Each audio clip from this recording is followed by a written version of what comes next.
I've always been something of a ladies' man. Ever since my first girlfriend, I've been a firm believer in the love 'em and leave 'em school of thought. In high school, it caused some trouble. I was a handsome football player who went through women like water, and it seemed I was always in the middle of some drama between a couple of gals. In a way, I guess I fed off of it, loving the attention that I got from being at the center of the controversy. As I got older, I found similar conquests out in the real world. The car lot I worked at held a bevy of pretty clients, pretty secretaries, and lovely bosses who became far less authoritarian once the bedroom door was shut. Until today, it had never really gotten me more than a drink thrown in my face, or a need to change my locks and notify security at my condo. That was before I met Maria, though. It happened a few weeks ago.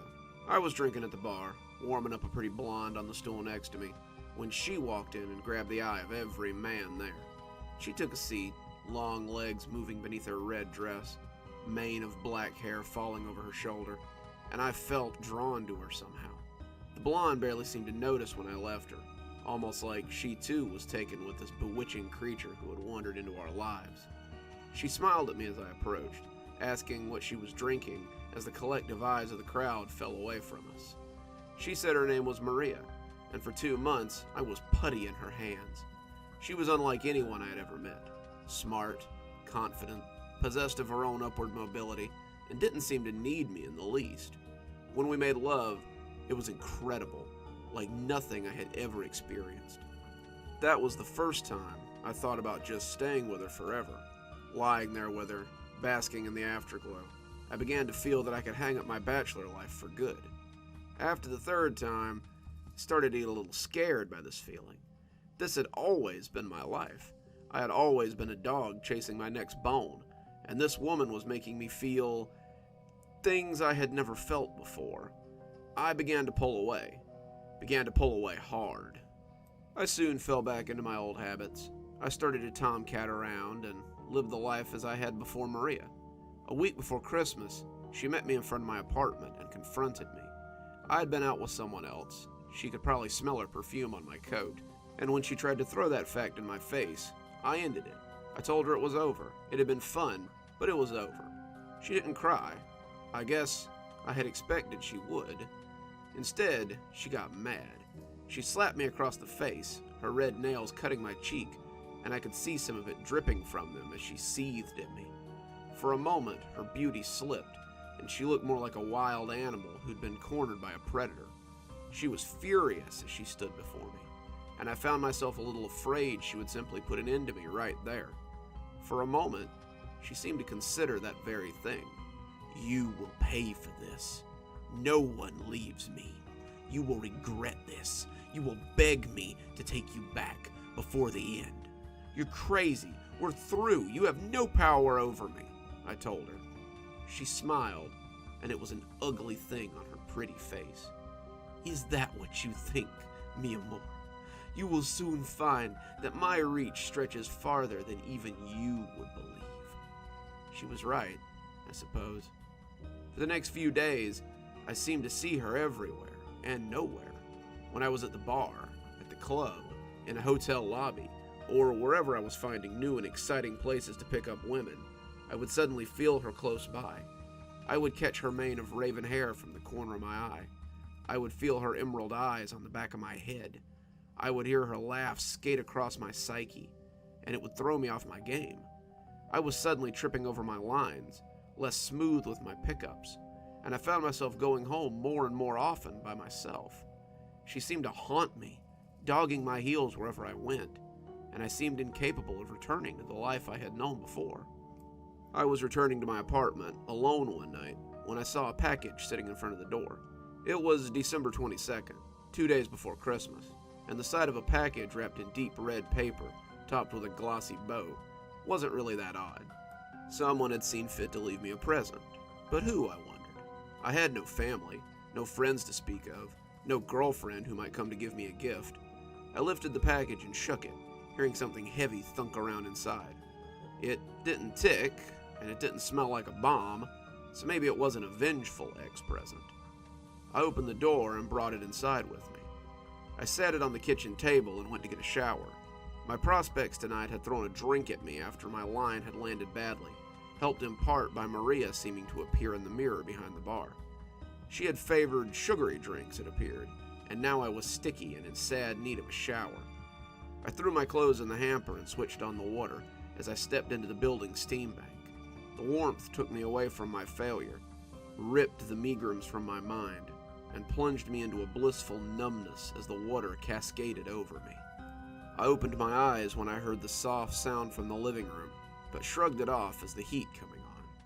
I stood under the warm water, letting the stickiness and the burning pockets of alcohol drip to the floor of the plastic tub. I leaned into the deluge, letting it wash away my cares, wishing there was someone to wash my back for me. Some bouncy young thing, her charms on full display, sliding her soft hands over my tense back would be nice right about now.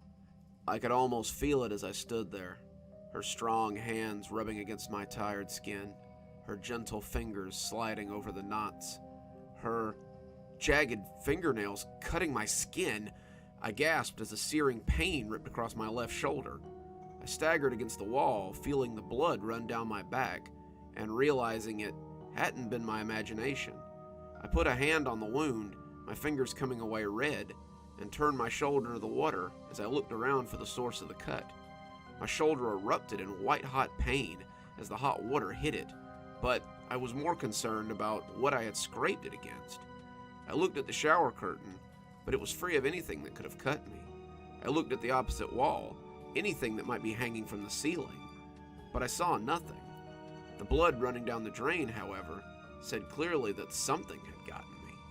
Looking in the mirror after I'd gotten out and dried off, I could see 3 long scratches down my shoulder. They looked like nail marks, maybe from an angry or passionate lover, but I shrugged that off at once. I hadn't had a woman since Maria had left. The idea that they could be that old was laughable. The longer I looked at them, though, I came to realize that there had been scratches there not too long ago. Wasn't that the spot that Maria had often clutched with her nails when we were getting heavy? How many times had I looked at scratches just like these, though not as deep, in the mirror the next morning? I shrugged it off and pulled my robe on gingerly. It was a coincidence, nothing more. Maria was on my mind, so of course I was making connections where there were none. I let the warm robe envelop me and went into the living room to see what was in the box. Now that I was less sticky, my curiosity was piqued. When I got into the living room, though, I found the box on its side and opened on the floor. Somehow the box had fallen off the table, and the bow had come undone in the fall, spilling the contents out of sight. I started looking around for what had been inside. The box had been heavy enough to make me believe that the contents were pretty big, but I couldn't find anything. Nothing had rolled under the couch, nothing under the table in the kitchen, nothing in the kitchen itself, and nothing was out of place at all. Had someone come in and stolen whatever was inside? No, I thought after a moment of frantic looking, because the chain was on. No one could have gotten in if the chain was on and unbroken. I did find a card that had been inside, though. A little red card with black writing that made me feel squirmy as I read it, and I thought about Maria again. Merry Christmas, mi amor. May this gift remind you that my reach is farther than you think. It wasn't signed. I balled it up and threw it away. Someone was playing games. An ex, probably. I had many. Most of them were dumb as rocks, and again, that made me think of Maria. This was the sort of thing that she would think was funny. The kind of thing she might think would scare me. Maybe scare me enough to bring me back to her. I turned off the light and went to bed. I lay in bed with my head under the pillow, but sleep seemed to elude me. The scratches on my back burned, throbbing against the covers, and I couldn't help but think about Maria as I lay there. She was never far from my mind these days, since I kept seeing her out of the corner of my eye, or she seemed to loom just over my shoulder. Now this mysterious gift. What did it all mean? May this gift remind you that my reach is farther than you might think. What the hell did that even mean? As I lay there, I began to hear a strange noise from the living room again. I heard something moving around in the quiet of the night, a soft scuttling like a rat or a mouse. I had never had a rodent problem. I was a pretty clean bachelor, all things considered. It was cold, and they were always looking for a warm place to hide, though. I made a note to call the landlord tomorrow so the exterminator could come out, and tried to get some sleep. Now, however, it was the scrabbling that kept me awake. I could hear the rodent in my living room, moving around and exploring my nice clean apartment, and the sound of its little feet was driving me crazy. I could swear it didn't sound like a normal rat. The cadence of its footfalls was off or something, and it just seemed to crawl into my ear as I lay awake. It sounded big, though, that was for sure. I made a note to myself to call the landlord right away in the morning. I did not want this thing making a nest in my house and staying any longer than it had to. When it turned its attention to the hallway, I sat up to make sure I had closed the door. I didn't figure it could get in with the door closed, and I laid down as I tried to get some sleep and ignore the annoying beastie. It would hit the door and go away, hopefully not nesting too deep in my apartment so the exterminator couldn't find it easily. The last thing I wanted was a whole family of rodents in my apartment, chewing up my furniture and leaving droppings on mine. When the door creaked open, I nearly jumped out of my skin. How would it open the door? Had I forgotten to close it firmly? Was the rat big enough to brood its way through it? I heard the little bastard wandering in and hunkered under the covers. Okay, so he was in here. It's not like he could climb into bed with me. I was a big dumb predator, and he wouldn't want to get too close. Rats only came and chewed people's faces off in movies or tabloids. In reality, they were cowards who barely ever bothered people beyond invading their houses and being a nuisance. It would crawl into my closet and probably chew on some of my dirty clothes I had on the floor, and that would be... I felt a tug on the comforter and shuddered as it pulled its way into my bed. I laid as still as I could, the weight of the thing pressing down on me. It was bigger than I had thought it was, its weight making me think of a kitten almost, and it definitely had more than 4 legs. It scrabbled over my leg, up to my buttocks, and over my back as it made a beeline for my head. This was insane. There should be no reason for it to get this close. Rats did not usually get this close to people. I began to remember these old stories about rats eating homeless people's faces, the victims waking up and screaming as the rat made off with their lips or a nose. Would he come under the covers to look for me? Did I want to give him that chance? I sat up suddenly as it scuttled over my injured shoulder, tossing back the covers and roaring at it like a pissed-off lion. I expected that it would send the little bastard running. It would piss itself all the way to the front door, not expecting a screaming human to be waiting for it. The little asshole had messed with the wrong guy today, and he was going to get more than he bargained for tonight. At the time, my only regret was that I would have to wash the comforter and sleep under an old quilt in my closet when it peed all over itself in fear. I wish that was the limit of my regrets that night. It turned out that it wasn't a rat, and my angry cry turned into a confused scream as quickly as it had started. It had danced back, crouched on the corner of my bed as the light through the window showed me precisely what had been scrabbling through my house.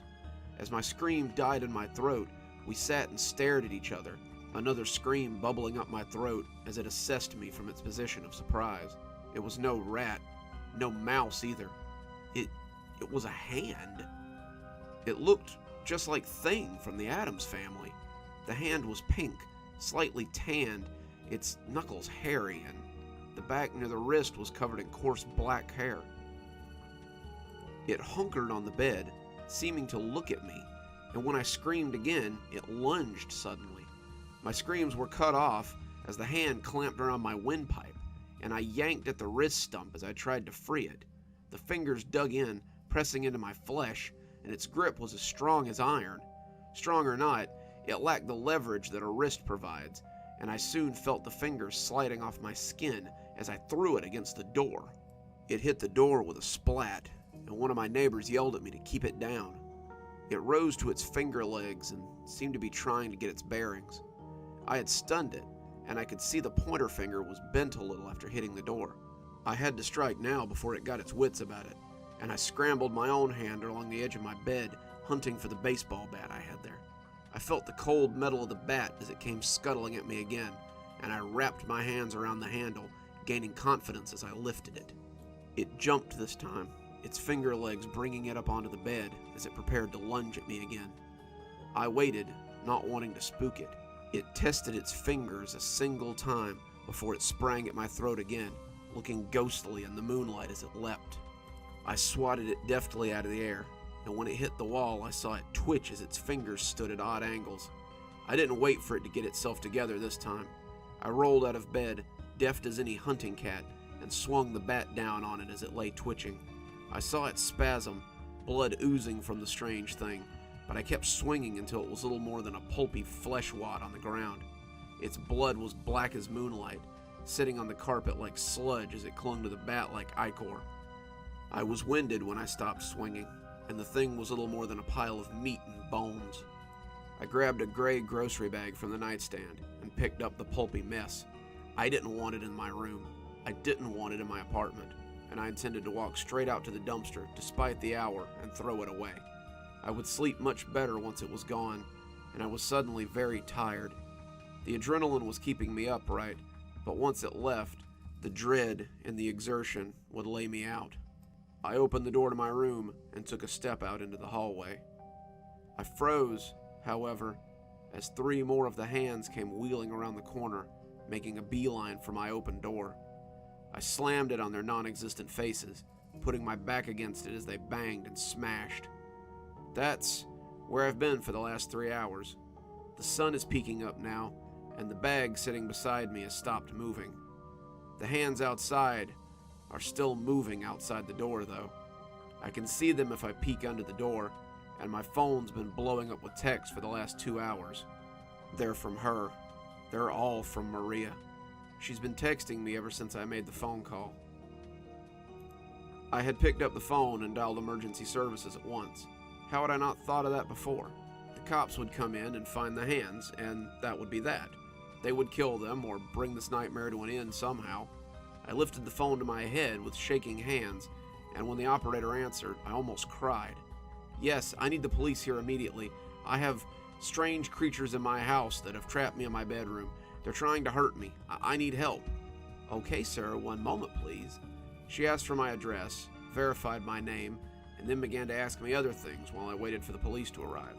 How long had this been going on? What sort of creatures were they? Was I injured? I told her I wasn't hurt, not really, and that I wasn't sure what they were.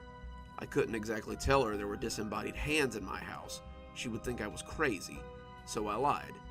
Yes, you do, she said, her voice sounding familiar the longer I talked to her. Why don't you tell me what's in your house, mi amor? Maria, I breathed, my breath catching in my throat. Why don't you give up and come back to me? I'll let you crawl back, and we'll put this behind us. You don't want to know what happened to the ones who decided not to come back to me. She cackled evilly on the other end of the phone. I hung up and threw it under my bed, where it continued to ring. I heard it ring again and again, the hand slamming into the door, until she finally gave up and started texting me. I heard it chirp 12 times, 2 dozen, 3 dozen, before I finally dug it out and started writing this. She kept texting, sending me messages, telling me to give up and just come back to her. I kept swiping them away, trying to ignore them, and 30 minutes ago, she sent her last text so far. See you soon. The hands have stopped banging now, and I can see a pair of shoes standing on the other side of my bedroom door. Someone just knocked, calling my name and telling me to open the door. It appears that Maria has arrived. It appears that I'm out of time. It appears I should have been more wary of my exes bearing gifts. It appears her reach was, indeed, farther than even I believed.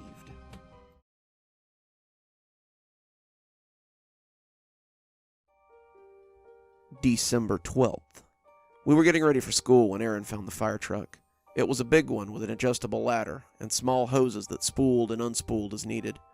There were 2 firefighters in the front seat in full gear with their axes in hand and their respirators on tight. Aaron rushed over to the tree in a wild excitement as he started zooming it around the room. I saw something fall out of the back compartment then and flutter to the ground. I figured it was from my dad, Aaron's grandfather, who had been a strict disciplinarian turned soft old grandpa in his old age. I picked it up and opened it. There was a message inside, and it was short and a little cryptic. To remind you of the first time you strayed. S. The first time I'd what? That was clearly not meant for Aaron. The truck was, but not the note. What was my dad talking about? The first time I'd strayed from what? As I sat and watched Aaron zoom the truck around the living room, though, I suddenly remembered. The first time I'd strayed. The first time I'd been unfaithful. Reggie and I had only been dating a few weeks when Kevin moved into the apartment next door. He was something. 220 pounds, a solid muscled fireman, and he had only had one look at me in my short skirt and crop top before he'd been forced to look away. It took me a few weeks to muster up the nerve to bring some cookies over for him and his roommate, and they had had plenty of time to cool as I flipped the card over to see if there was anything on the back before I crumbled it up and put it in the garbage. My dad had always been a bit of a religious. I guess it came with the territory when you were a minister, but this was going too far. How did he even know? I'd only ever told maybe two people about Kevin, and he wouldn't have been able to talk to either one of them. Maybe I'd told Mom, I decided, and figured I'd just let it pass. We were living in their rental house after all, and I didn't want to mess anything up between us.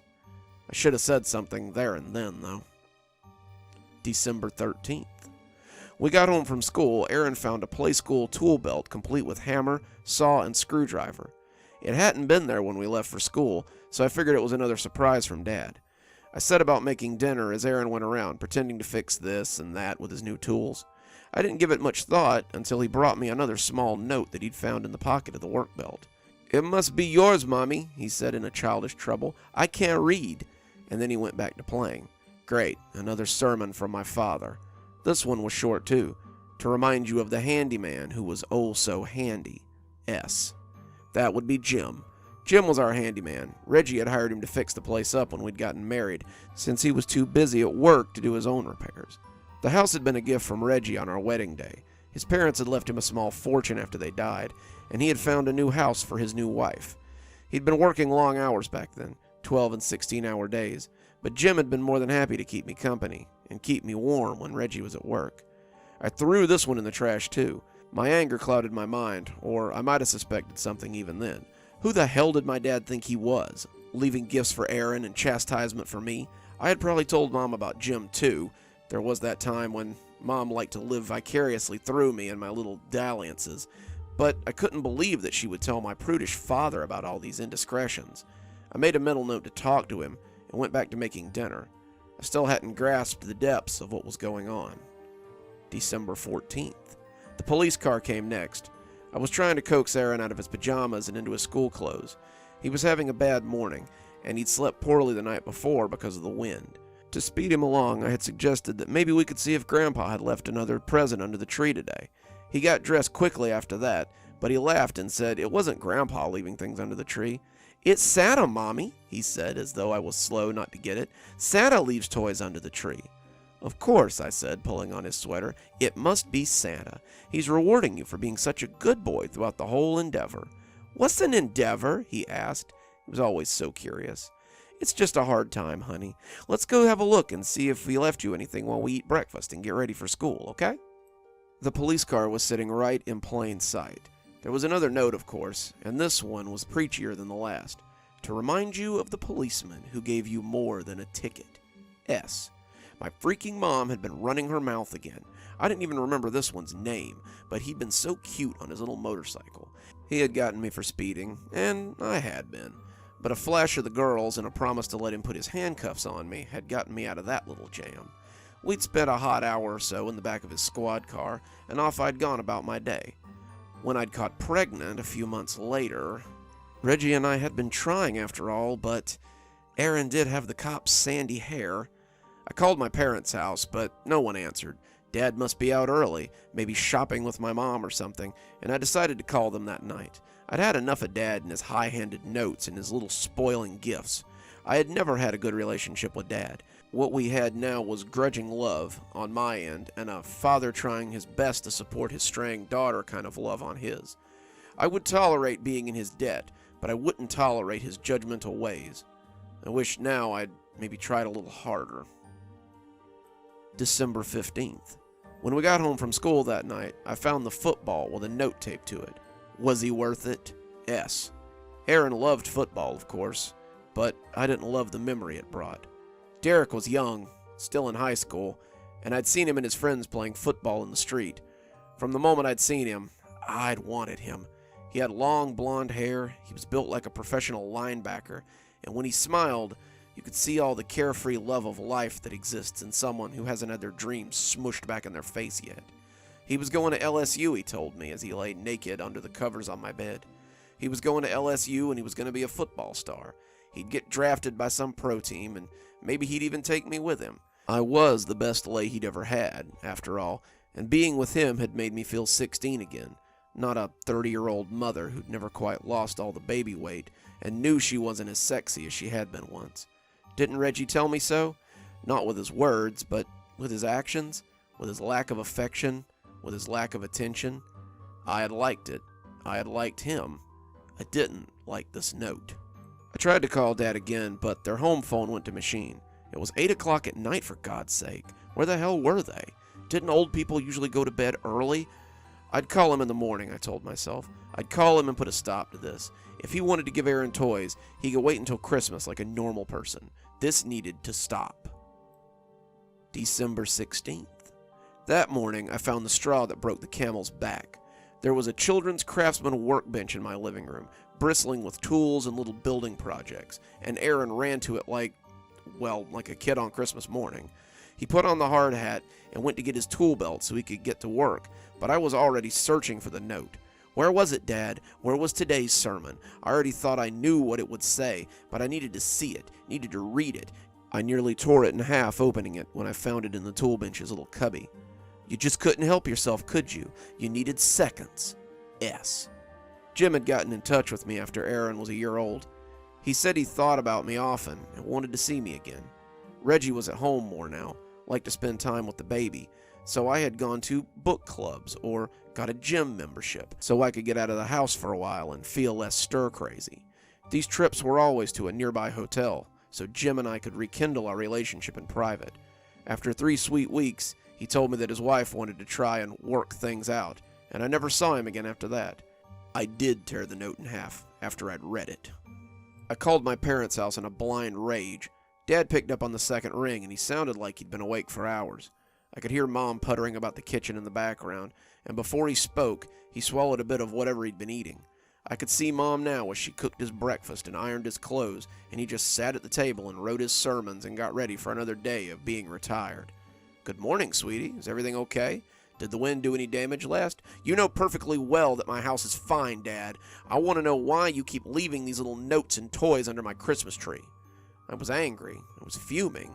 And I was expecting some high-handed religiosity about being sure your sins will find you out, or polluting the garden of your marriage with strange seeds. But I got none of that. What I got was confusion. Toys? Sweetheart, I haven't been over to your house in about a week. Not since we watched Aaron, so you could go to that office party. We went to see friends out of town. We left Monday night, remember? We only just got back last night. I saw that you'd called, but it was so late that I didn't bother calling you back. I shuddered, my blood running a little cold as he said it. Put Mom on, I breathed. Sweetheart, I don't Put Mom on the phone, I shouted. I must have startled him, because I heard the phone fall out of his hand and hit the linoleum with a hard thump. Someone picked it up, and I heard quiet chatter on the other end. My dad's concerned, gruff voice, and my mother's softer, more consoling tone in answer. She was always the peacemaker, always the Kissinger, always the one who soothed things over. Honey, what's wrong? Is Aaron okay? Did you guys really just get back from a trip? You really haven't been here all week? There was a heavy pause, and then, yeah, we left to see friends. We told you that, dear. We told you we'd be gone for a few days. Is everything okay? You sound very... Have you told Dad anything about what we talked about? About my slips from the path a proper woman should take? That's what we always called them. We used the term in tones of deepest sarcasm, but we'd always called my sexual adventures by that name. I would call Mom up and tell her in a mournful voice that I'd slipped from the path that a proper woman should take, and she would tell my father that she needed to take this in the bedroom, and then ask for details as she got her thrills vicariously. No, she said, and I could almost hear her look at Dad. Never, dear. Did something happen? I hung up on her. Aaron and I stayed at home that day and didn't answer the door. I made a trip to Walmart after lunch and picked up a new lock for the door that I installed. If Dad really was playing games, something I was beginning to doubt, he would have to knock first before he played them. December 17th. The little suit came next. It was Saturday, and Aaron was up early to watch cartoons. I told him to make a bowl of cereal and not make a big mess on the floor. I didn't hear any squeals of joy from the living room, so I figured that there was no secret surprise today. I went back to sleep until about 9, and then got up, my own stomach beginning to rumble, to see what I could find to eat. I dropped the eggs on the floor when I looked into the living room and saw what was hanging by the fireplace. It was an expensive, coal-black suit for a child of 6. Aaron was less interested in it, but it didn't need a note to tell me what this one was for. I found one anyway. It was stuffed in the breast pocket, and as I unfolded it, I already knew what it was likely to say. Nothing was sacred to you, not even my job. S. I had slept with Reggie's boss about 6 months after Jim had stopped calling. I couldn't tell you why I did it. I did it because I could, I guess, and his boss just looked so good in his Armani suit. Our fling was passionate, but burned out fast. 3 months in, and he traded me for a newer model, a secretary with high breasts and well-formed backside, and I sulked off into the distance. Tongues must have wagged about the office, though, because this was the first one Reggie had found out about. He hadn't accused me of it. He'd simply asked me why people were saying that I was screwing his boss. I'd admitted to it, and instead of raging or throwing me out, he had hugged me and said he was sorry for not giving me more attention. He said he wanted us to go to marriage counseling. He said he wanted to be a better man, the kind of man that I deserved. I made another trip to Walmart and bought a flip lock for the door. I also bought locks for the windows and a chain for the back door. I considered a selection of guns in the sporting goods section, but I decided against them. Aaron was young and curious, and if he'd gotten hurt with one, I don't know what I would have done. Dad came over while I was installing things and asked what was wrong. I told him I'd seen someone around the property and was just being careful. He asked if I wanted to borrow a gun, and I told him no. I didn't want one around Aaron, and I was sure that it was nothing. He shrugged and invited me over for dinner later if I wanted. Then he walked back to the house through the field as he always did. I had lied to Dad. I wasn't sure that it was nothing, and became less sure that it was nothing with every day that passed. The note read, "My job." Dad wouldn't have signed it like that. Only one person would have signed it like that, and that person was currently in a padded room somewhere, eating his meals through a tube and screaming himself to sleep. Reggie couldn't be out, and even if he couldn't find us. He couldn't. December 18th. The gift was a costume. Aaron liked costumes. All children like costumes, but this one was exceptionally telling.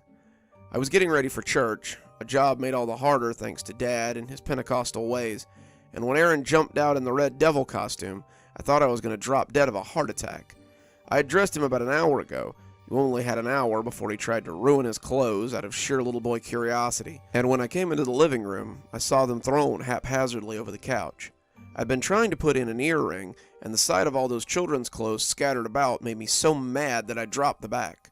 It rolled under the couch, of course, and as I bent down to get it, I yelled at Aaron to come put these clothes back on and hurry up or we'll be late. When I stood up, there he was, red devil costume and pitchfork held high, as he yelled, "Boo!" right in my face. I fell, tearing my dress and scuttling backwards on my butt as the apparition loomed up before me over the couch. He laughed then, fit to split, as my gran would have said, and pulled back the hood to reveal that it was just him. He climbed in my lap and gave me a kiss, my stunned face and overloaded body too keyed up to respond, and said he'd found it under the tree. Santa had brought him a costume for next Halloween, probably because he had missed it this year, and it was so cool and neat, and I barely heard him. I just picked him up and put him in his room and closed the door. The note was lying on the floor next to the tree. Aaron must have thrown it there in his haste to have the costume out. I bent down slowly, and with shaking hands, I picked it up. It was the same notes I'd been getting for the last 6 days. Simply, write your own message notes on a plain white envelope, and I almost dropped it as I opened it to see what my Secret Santa had written this time. A Halloween treat to go with your Halloween trick. S.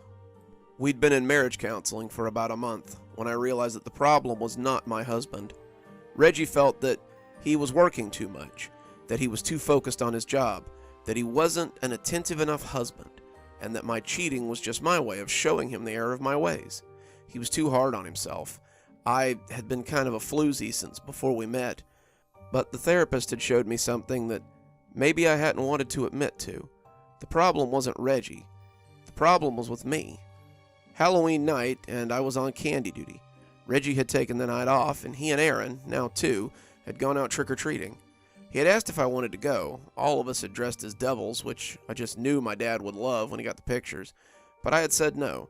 I told them I was having cramps or some other woman problem, and made my excuses that I'd just slow them down.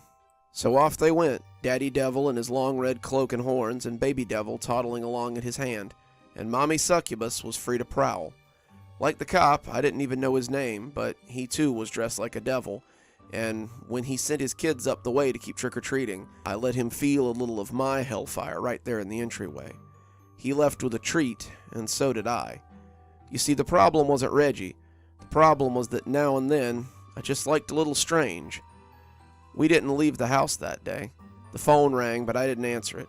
Dad came by to see where we were, but I didn't answer the door either. He yelled a little bit when his key wouldn't open the lock, but eventually he left, and I went back to staring off into space as Aaron watched movies on his old VHS TV. He wore the costume, even though I hated it, and before bed that night, I triple-checked the locks and even put a chair under the door. I needn't have bothered. It didn't do any good. December 19th. There was a remote-controlled speedboat and another note. So you remember your time on the water. S. I had met the man with the speedboat while we'd been at the lake house. He was tan and fit, and he'd been watching me sunbathe all day. When he invited me onto his boat, I asked coyly if he didn't think his wife would mind. He said he really didn't care, and I found that I didn't either. His boat hadn't been the only thing to go fast, though. We stayed home again, and I made another trip to Walmart. I changed the locks again and bought a camera system for outside. December 20th. We stayed home again after I found a doctor's outfit under the tree. Did you enjoy your weekly doctor's visit? S. Dr. Klein had been my gynecologist for years. His seduction was the easiest of all, and he knew his way around my body better than I did. He dropped me as a client afterwards, but at least he didn't tell anyone. I always thought that was decent of him, more decent than I deserved. I spent the day going over the camera footage. It was a night vision model, so I knew I'd be able to see anyone creeping up at night, but in the hours of spooling through the footage, I found absolutely no one. Not a deer, not a raccoon, not a prowler, not so much as an exceptionally large moth. Aaron was starting to notice that something was wrong, but I told him that Mommy was sick and I needed him to go play so that I could feel better. I found him asleep on the floor of his room, still in that awful devil costume, and trundled him to bed before taking up my vigil on the couch. I stayed up all night that night, sitting in the living room and drinking wine from the bottle. I must have dozed off after I finished the bottle, because when I woke up, December 21st, there was a briefcase under the tree with the initials RF on a gold plate. I looked at the clock on the mantelpiece and back at the briefcase. I had been asleep for no more than 30 minutes, and in that time, someone had come in and left this thing here. I got off the couch and crawled over to the briefcase on my hands and knees. My head was swimming and my heart was pounding, but I needed to see what was inside. I knew who RF was. Randall had been our family attorney and had even been my counsel during the trial, and I was afraid of what I would find inside the briefcase. The combination was put in already, Aaron's birthday, and when I clicked it open, I had to stifle a scream. Inside was a note and a gold signet ring that also had RF stamped on it. The ring was covered in dried blood. I'd counsel you to think about your many sins. S. Randall had been a family friend for years. We'd gone to the same school, the same church, and known many of the same people all our lives. I knew he had a crush on me. He had a crush on me since Sunday school, and I suspected I might need him in my corner at some point or another. When I'd invited him to my bed, you'd have thought Christmas had come early. He was an adequate lover, enthusiastic if not well equipped, and by that point, Reggie had begun to suspect that therapy wasn't working. He'd go right on suspecting it for another year or two, before he finally had his breakdown. I called Dad then. It was the middle of the night, and I expected to find him groggy and grumpy, but for some reason he was awake. He said that something had been nagging at him for a few days, and he'd gotten up to have a glass of water and read his Bible when I'd called. I called him over to the house right then and there and told him everything. I told him about my cheating. I told him about how my marriage had imploded. I told him about why Reggie had gone crazy. I told him about the gifts and the notes and everything that terrified me, and he took me in his arms and calmed me down. We reviewed the footage from my new cameras, and after a few hours, he too could find nothing. He left for a few hours, and when he came back, he had a sleeping bag and a .38 in a holster. Your mother is going to watch the house for a few days while I stay here. We'll catch whoever's sneaking into your house, hon. Never fear. I wish he'd been right. December 22nd. Dad woke me up at 4:30 a.m. and told me to come have a look at this. I'd been startled awake as he shook me, and I detached myself from Aaron and pulled on my house coat as I went into the living room. I'd brought Aaron into my room to sleep. It certainly made me feel better, if nothing else, and he'd wound himself around me in that way that children always seem to. I'd been dreaming of Reggie. Reggie also had his way of constricting me in the night as we cuddled, and in my dreams he turned into a big snake that was squeezing the life out of me. He'd struck at my face just as Dad had woken me up, and I'd probably startled Dad with the violent way I came awake. As I came into the living room, I could see Dad's sleeping bag beside the couch. It was rumpled and looked like he'd come out of it in a hurry. He pointed to the fireplace, and I saw a wrapped box sitting there with a neat card attached to the top. Dad said he couldn't have dozed off for more than an hour, and when he'd woken up, the box was just there. It was a big box, wrapped in holiday paper and topped with a bow. The card looked spooky, almost skeletal, and as I took it, I had already figured out that this present wasn't for Aaron. This gift was for me. We told him how we felt, but how did he make you feel? S. He was talking about Dr. John. Dr. John had been our counselor for 3 years before I finally pulled him off his high horse. I'd had to tell him every one of my dirty little secrets, and I could tell that over the years, he was getting more than interested. He was the one that listened. He was the one who was there, and what he lacked in the looks department, he made up for in experience. I opened the box and immediately dropped it with a throaty scream. It fell sideways, and a pair of arms fell onto the fireplace. They were starting to gray a little, but they were still recognizable. They had been hacked off at the elbows, and they were covered in coarse black hair that ran halfway up the hands. Dr. John had been possessed of very hairy arms, and even the backs of his fingers had little black hairs on them. They didn't have to be his arms. They could be the arms of any man. But I suddenly knew that they were his. I knew how the person knew who all my lovers were, too. John had probably been happy to tell him, if it might save his own life. He told Reggie that we were sleeping together after all.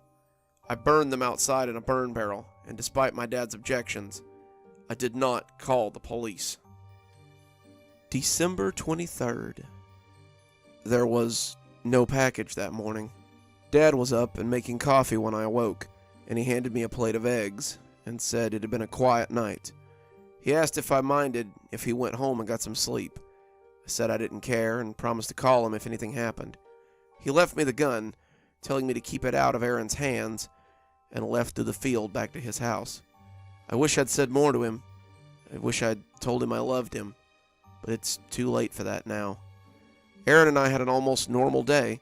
We ate breakfast, watched TV, and even wrapped a few gifts for Mom and Dad as I sat with Aaron and watched Rudolph the Red-Nosed Reindeer and Frosty the Snowman tell their tale for the 1,000th time.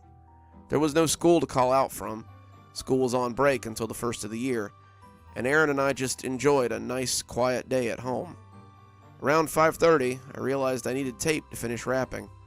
We got into the Range Rover and went to the store a few miles up the road. Mom and Pop stores were closed up, but the chain stores were usually open this time of year and could be counted on not to close until Christmas. I got some stuff for dinner, the tape, some more wrapping paper, and wished the bored-looking clerk behind the counter a Merry Christmas as Aaron and I went back to the car. I stopped in the parking lot as fine white snow began to fall all around us. Aaron laughed and danced in excitement, catching the snow in his mouth and jumping around as children do in the snow. The wetness fell around me, but I was lost to it. I had eyes only for the Range Rover, for the windshield, for the monstrous lump that sat in the front seat and grinned at me menacingly from behind the steering wheel. It couldn't be. It was impossible. But there it sat like a cancerous sore on the front seat of the SUV, mocking me. A Christmas present with a familiar white card. Aaron was sullen the whole way home. "I want to open the present, Mommy," he whined as I slid through the deepest snows and tried to call my parents' house again and again. "It's for me. It's from Santa." "No, Aaron, this present is for Mommy. I'm just sure of it," I said with false glee. The phone in my hand rang and rang and rang again. Why weren't they answering? Surely they haven't gone out now. Dad must be awake. I needed them. For what felt like the first time in my life, I needed him, and I had a sick feeling in my guts that I'd never see either of them again. Aaron and I pulled up in front of their house, and it sat dark and still. 5:30 should have been prime time for my parents. Dinner to eat, paperbacks to read, crosswords to complete, Mom's knitting needles clicking away, and the darkness inside made me feel sure of what I already knew I'd find. "It looks scary, Mommy," Aaron said, and I agreed with him wholeheartedly. I didn't want to take him inside. I didn't want to go inside at all, but I knew I couldn't just leave them in there. I unbuckled his seatbelt and took him by the hand, and we walked inside the dark house where I did not want to go. The door was unlocked. It opened on oiled hinges and gave out none of that creepy funhouse squeal you always hear in the movies. The living room fire was out, and Mom and Dad's easy chairs looked like crouched ogres in the darkness. I flipped on the lights, and the cheery Christmas tree lights blinked into illumination. The overhead lights didn't come on, and as we walked in, I heard glass snap under my boots. The naked light that hung from the ceiling fan had blown, or had been broken, and in the twisting light of the Christmas tree, we made our way to the kitchen. That's where we found Mom. She'd been doing dishes when someone had come upon her, and she hung out of the sink like a rag doll. She'd been drowned. Someone had held her head under the soapy water until she stopped breathing, and now she slumped in the sink like a woman taking a nap. Aaron stepped back, asking what was wrong with Grandma, but I turned him away from the grisly scene and off towards my parents' room. Dad was in there. Someone had cut his throat. I closed the door and took us to the guest room. That was where I opened today's present, the box I had taken from the Range Rover. The box contained a broken pair of glasses and a tweed coat that was drenched in blood. I sobbed as I saw them, knowing immediately who they belonged to. Samuel had been the love of my life. He was a professor of literature at the local community college, and I'd been taking his class as a lark. He was old enough to be my father, but the smell of pipe smoke and old books that hung around him made me feel safe. He was a generous lover. He would have made a better father to Aaron than Reggie could ever have, and I'd been preparing to leave Reggie for Samuel. I never got the chance. Reggie had caught us in bed together. There had been no time to excuse or apologize. Reggie had shot him in the chest 6 times, and then he turned the gun on me. He dry-fired it another 6 times before realizing it was empty. Reggie had let the gun slip out of his fingers, tears streaming down his face, and simply sat down to wait for the police. He hadn't yelled, he hadn't cursed. He just went limp and waited. 2 months later, he was in a psychiatric facility, and I was moving into my parents' rental home. Now they were dead, and I was left with nothing. Aaron pulled on my arm, and I could tell that he was crying. Well, not nothing, I guess. December 24th. I had meant to leave that very night, but when I went out to the Range Rover, all 4 tires were slashed.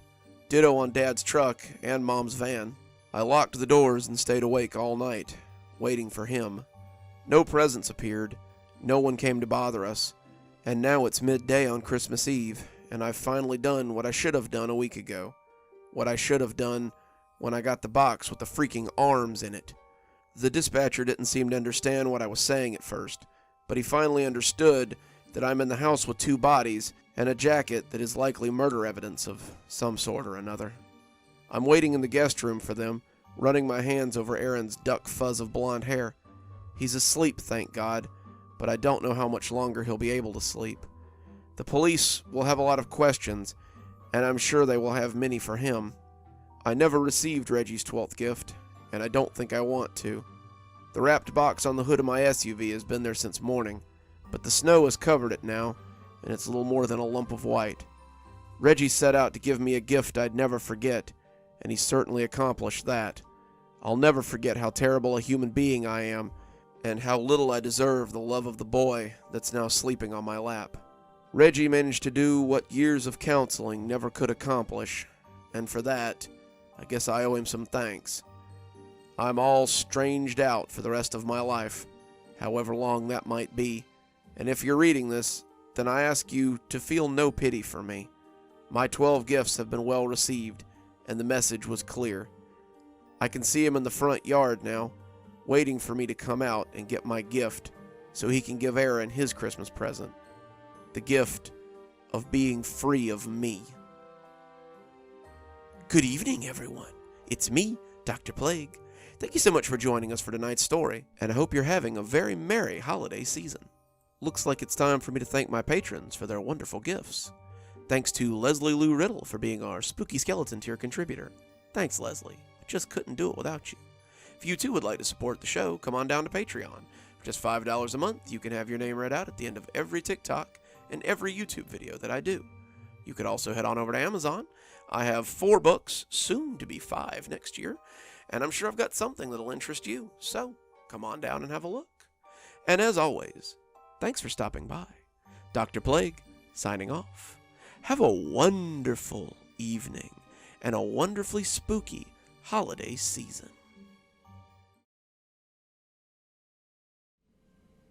Jeff had been a police officer for the small town of Briar for 6 years. The town had a population of about 7,000, and positioned as they were in the North Georgia hills, he didn't get a lot of tourist traffic like some of the towns in the area. Blair got its fair share of leaf-lookers, people in vans or SUVs who came up to see the leaves and clog up traffic for a few months, but they were usually gone by mid-November, or early December at the latest. They blew away with the leaves, and Blair was left as sleepy and quiet as usual.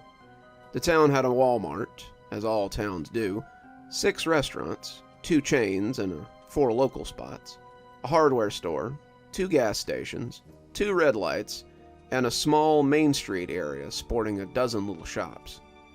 They had a combination K through 12, and the Blair Thorns hadn't gone past the local division since Clay Jackson took them to state in the late 90s.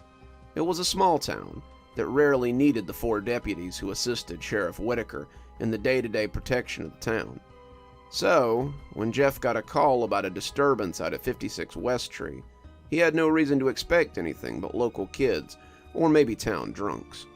The state had been getting calls all night about the usual drunken revelers, but most of it had been about the strange occurrences at the abandoned farmhouse. At 2046, a neighbor called in a noise complaint from the plot of land that had once been a fruitful field. They claimed to have heard a loud crash from the abandoned farmhouse, and asked if someone would drive by and check on the property. Jeff was on patrol when dispatch had called it in, and he turned his cruiser into the Sip and Slurp parking lot and made his way out of town. The snow was falling again, and the roads were icy, but Jeff had lived here all his life. It was nothing new to him. He knew these roads like the back of his hand. 56 West Tree had been abandoned for almost 5 years. The home was a piece of local legend, and the city council had been debating having it torn down as it slipped further and further into despair. Jeff had gone there many times as a kid. Most kids did, and he saw the old house silhouetted as it sat on top of the hill. He could see the familiar farmhouse with its sagging roof and brittle walls, but there was a new element to the house that Jeff had never seen. The car sticking out of the side of the house was definitely a new addition. He pulled his cruiser into the front yard, lights training on the car, and he drew his weapon as he stalked towards the smoking vehicle.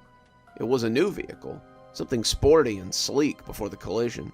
Someone had driven their car into the side of the house and made a large hole in the wall. Jeff jumped as his foot came down on something and discovered further vandalism. Someone had also shattered the windows of the old house, an action that seemed petty considering the hole in the wall. The driver was nowhere to be found, and after radioing in the incident to the station, Jeff started searching the scene. He looked through the hole, checking the small room for signs of the driver. The decrepit relic of a house was as silent as the grave, but Jeff was still hesitant to go inside. How often had he and his friends dared each other to go in as they stood at the perimeter fence? 56 West Tree was supposedly the most haunted house in town, and the local preacher had claimed many times that the devil's voice could be heard inside. It was originally owned by the Jafforth clan, a family who could trace their roots back to the town's founding. At least, they could have if there had been any Jafforths left.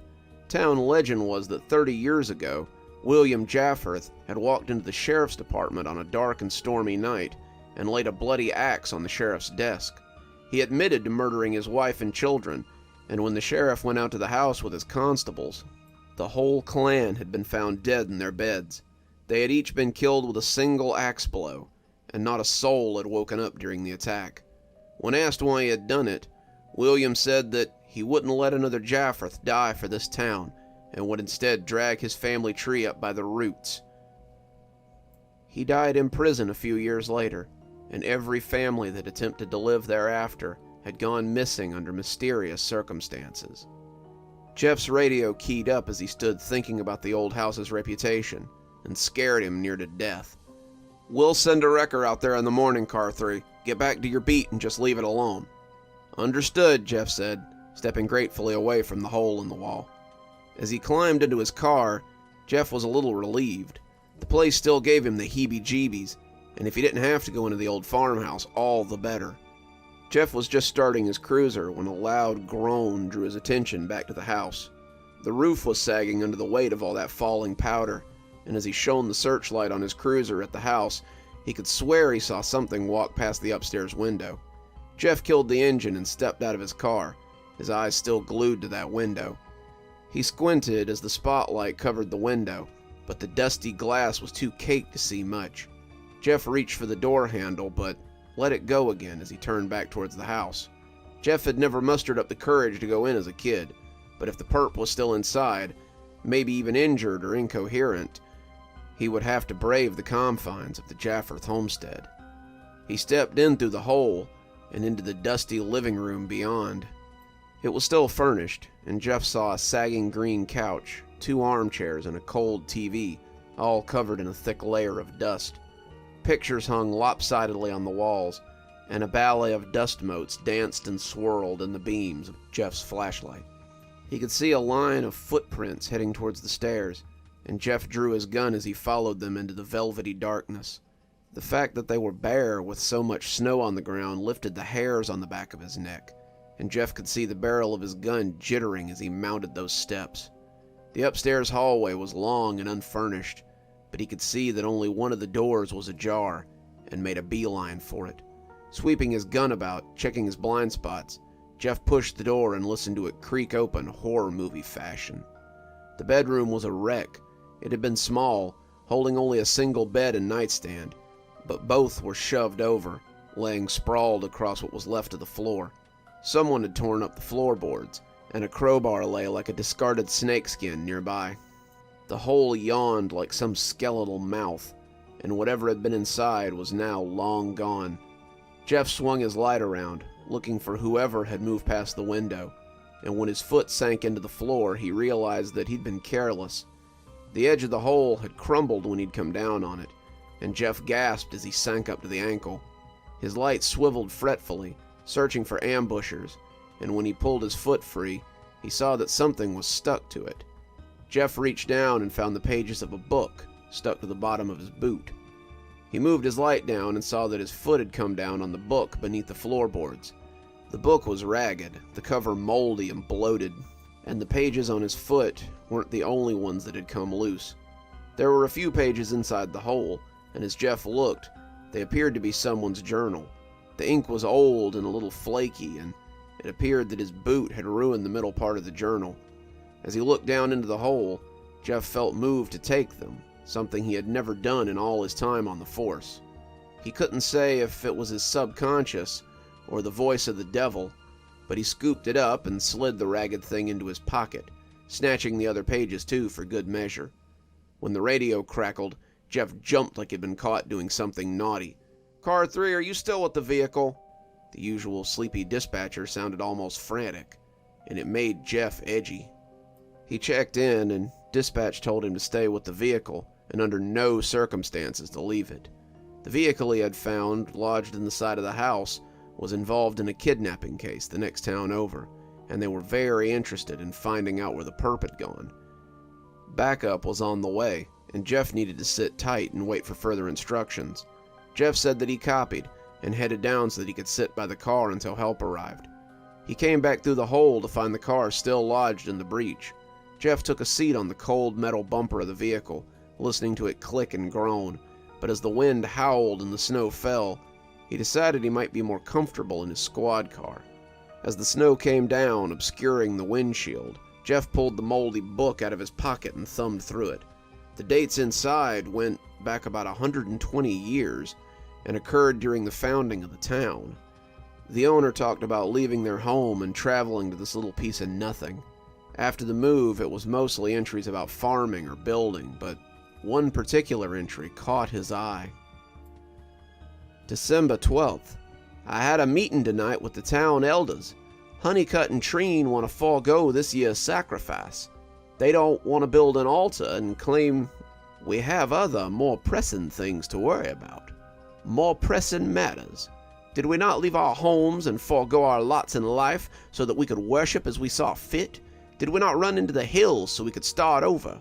I spoke with the others after they left, and Norwell and Rita want to make an example of them. Perhaps this year we've already found our sacrifice. Norwell. Jeff knew that name. Norwells were big landowners in the area, and Readers owned the library and the land the municipal building sat on. He flipped over to the next day and read about the construction of an altar out in a clearing near a large pool of water. Unless there were many places like that around here, that had to be Harder's Den, a place Jeff had swam as a kid. They had quarried stone there and used it to assemble the altar. This didn't seem weird to any of those involved, and over the next few days of entries, they detailed the preparations for a sacrifice. Jeff had never read anything in the town histories about sacrifices before, and the idea that they'd been held in a place he'd gone to as a kid was a little frightening. The rest of that month was full of talk about winter storms and heated arguments between the elders, culminating in a chilly entry on December 24th. December 24th. Treen came to me last night and offered documents that implicate Honeycutt in sabotage. He attempted to undermine the altar, would see it unworthy of the Green Man when he comes. As such, his family now stands as sacrifice. My son William doesn't understand. He and Masha Honeycutt were very close, but he'll understand the reason in time. When something pollutes your crop, you draw it up by the root so it doesn't poison the field. I can hear their screams as I write this. He has found them. Jeff was shaken out of his reading as the blue and whites approached. 2 town cop cars were sailing up the driveway, followed by 6 state troopers in a black town car that might have been FBI. Jeff stepped out of the cruiser, laying the book on the seat. The town car had 4 other town cops, the sheriff included. He pulled himself out of the cruiser, the wheels groaning a little as his weight left the seat, and he walked over to Jeff.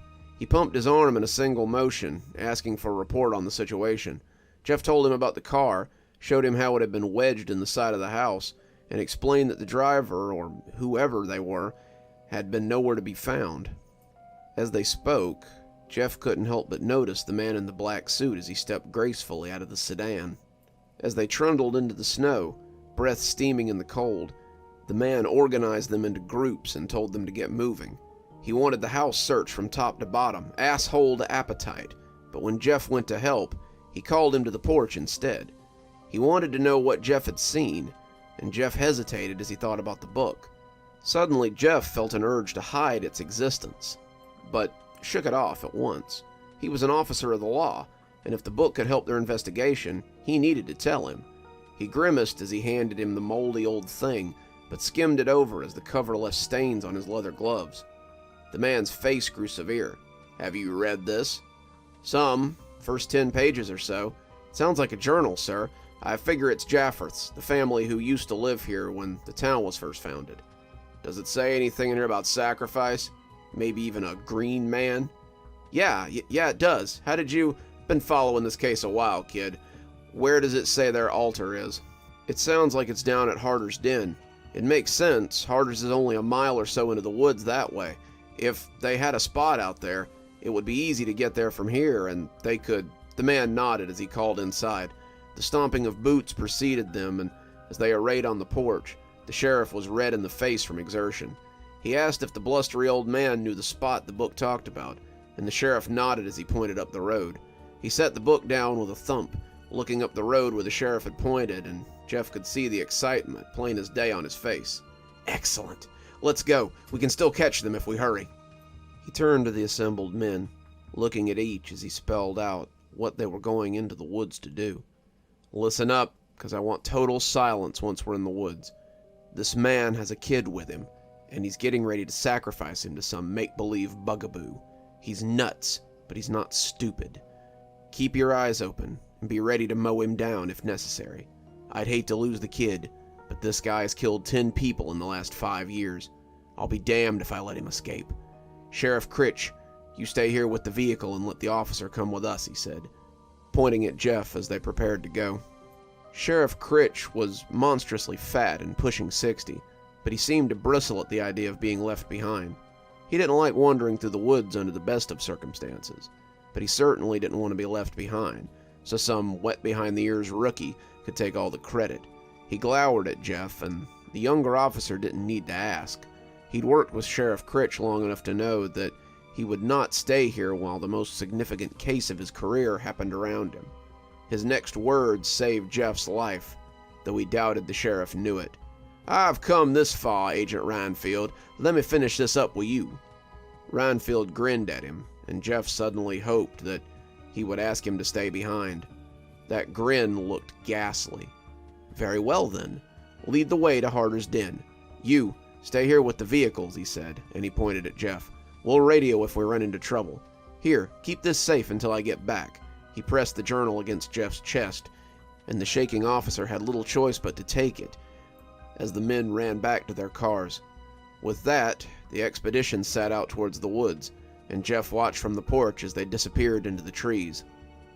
As he stood on the porch, the wind blew against him, cutting right through his thick police-issue jacket. Jeff decided to climb back in his cruiser, the car cranking after a few tries as the heater drove away the chill. He opened the journal to the page he'd left off and thumbed through the entries after the first sacrifice. It was mostly town meetings, growing records, and stockline reports, but amongst them were prayers to the Green Man for a beautiful harvest, or graven images scratched into the page so they might never be erased. The town began to grow up around the collection of farms, and some of the founders moved their families into town to set up shops and establish a community. The Jafforths continued to live in the farmhouse on the outskirts of town, and a year after their first sacrifice, there was another. December 24th. Treen seemed shocked when the mark appeared on his door. A lot of people seemed shocked, but they needn't have. Treen was a traitor and a naysayer. He invited that minister into our community, invited him to establish a church here, and just expected the rest of us to go along with it. Nay, the man must go. We'll drag him and his whelps from their beds if we must. We will pull them up from the root and stem and have an end to Treen and his ilk. The fires are stoked and the altar is built. Tonight, he comes for his sacrifice. Who was him, Jeff wondered. Who was this Green Man the book mentioned earlier? The Green Man they spoke of was a mystery to him. Jeff had lived in the town his whole life and had never heard of this Green Man. If he was a throwback to times gone by, then why was there no mention of the Green Man in town history? Maybe this was one of those things they wanted swept under the rug, Jeff thought, and read on. The radio crackled, dispatch looking for updates, and Jeff checked in, telling dispatch he was still at the farmhouse.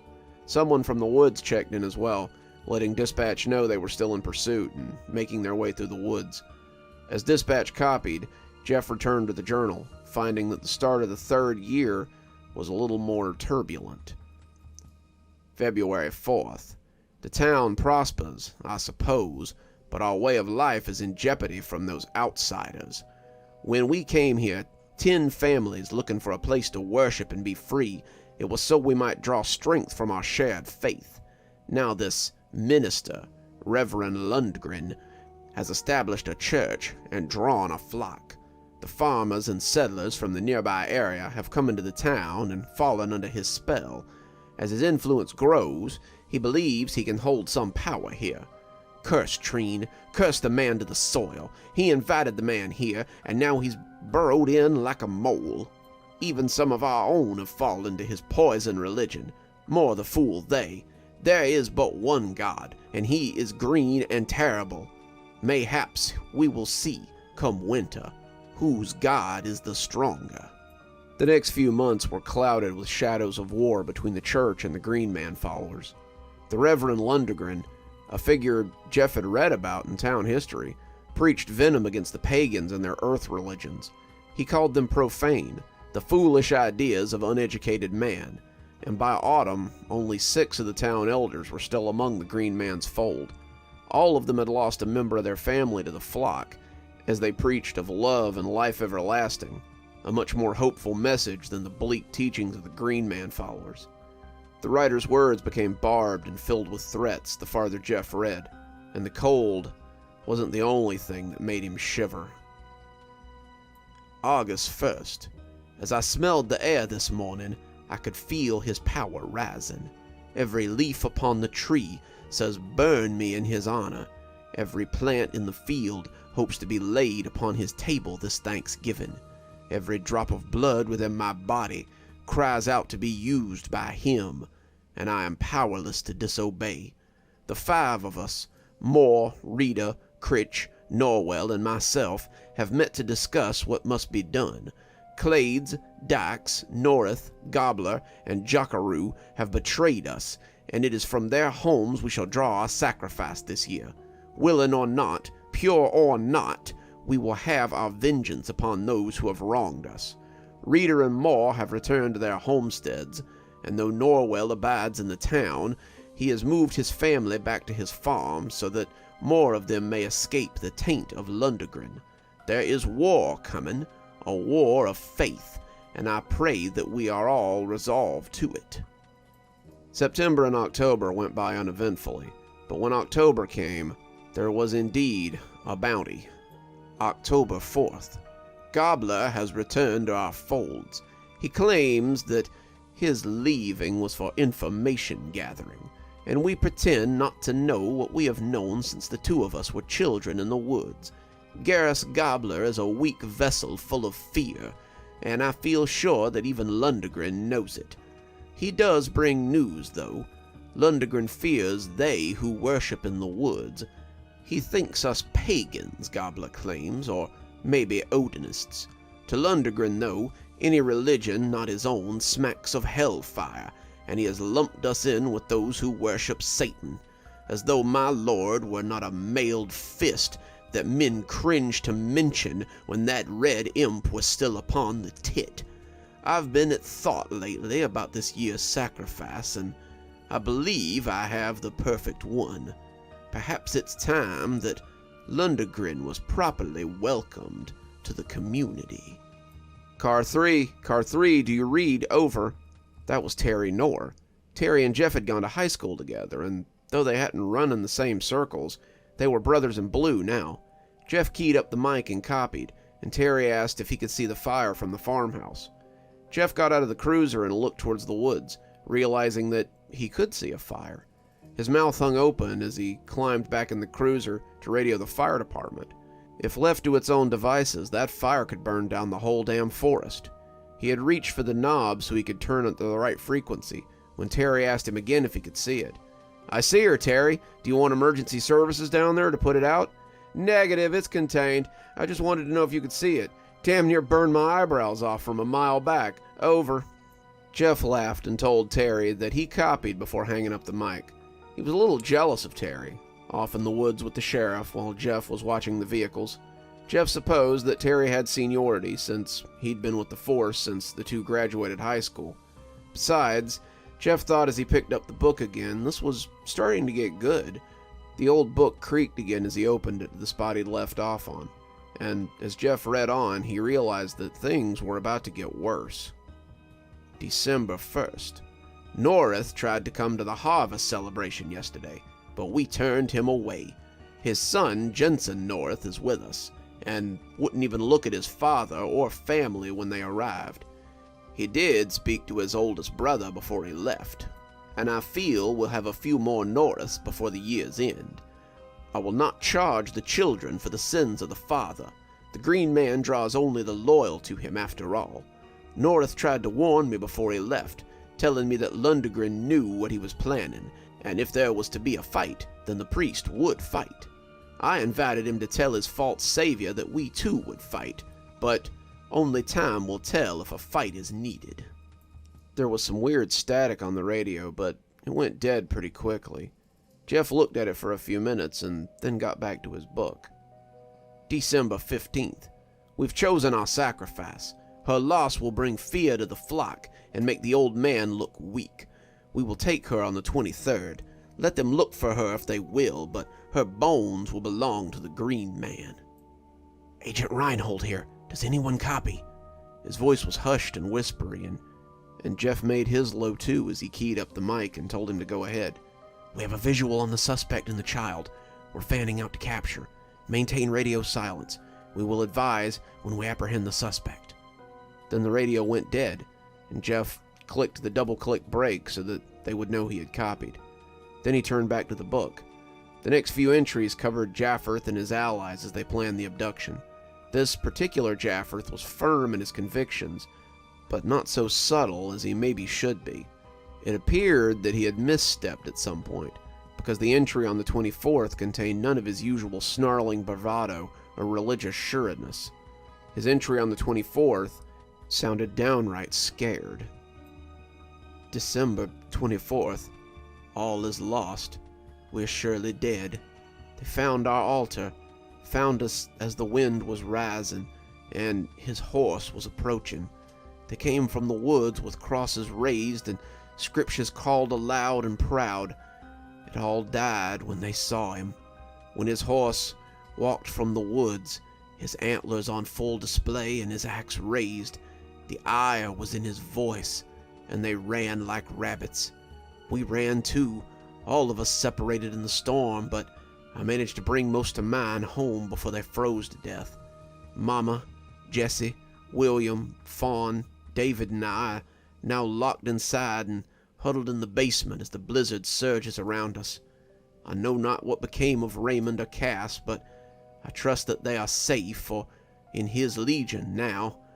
As for the other elders, I pray that they've made it away safely. As for our enemies, I pray that they taste the full brunt of his fury. The next entry was dated January 2nd, but as Jeff turned the page, the radio erupted in sounds of gunfire. Dispatch, dispatch, send help to Harder's Den. We've been ambushed. Officers down. Weapons hot. Shots fired. Repeat, shots. But the radio abruptly went silent. Jeff sat in the car, his shivering having nothing to do with the cold. What had happened out there? Were they okay? Whoever had been on the radio said, "Officer down," which meant wounded or dead. Jeff had started to leave the vehicle when dispatch called him over the radio. Be advised, do not leave the vehicle. Do not enter the woods alone. Wait for backup to arrive. Do you copy car 3?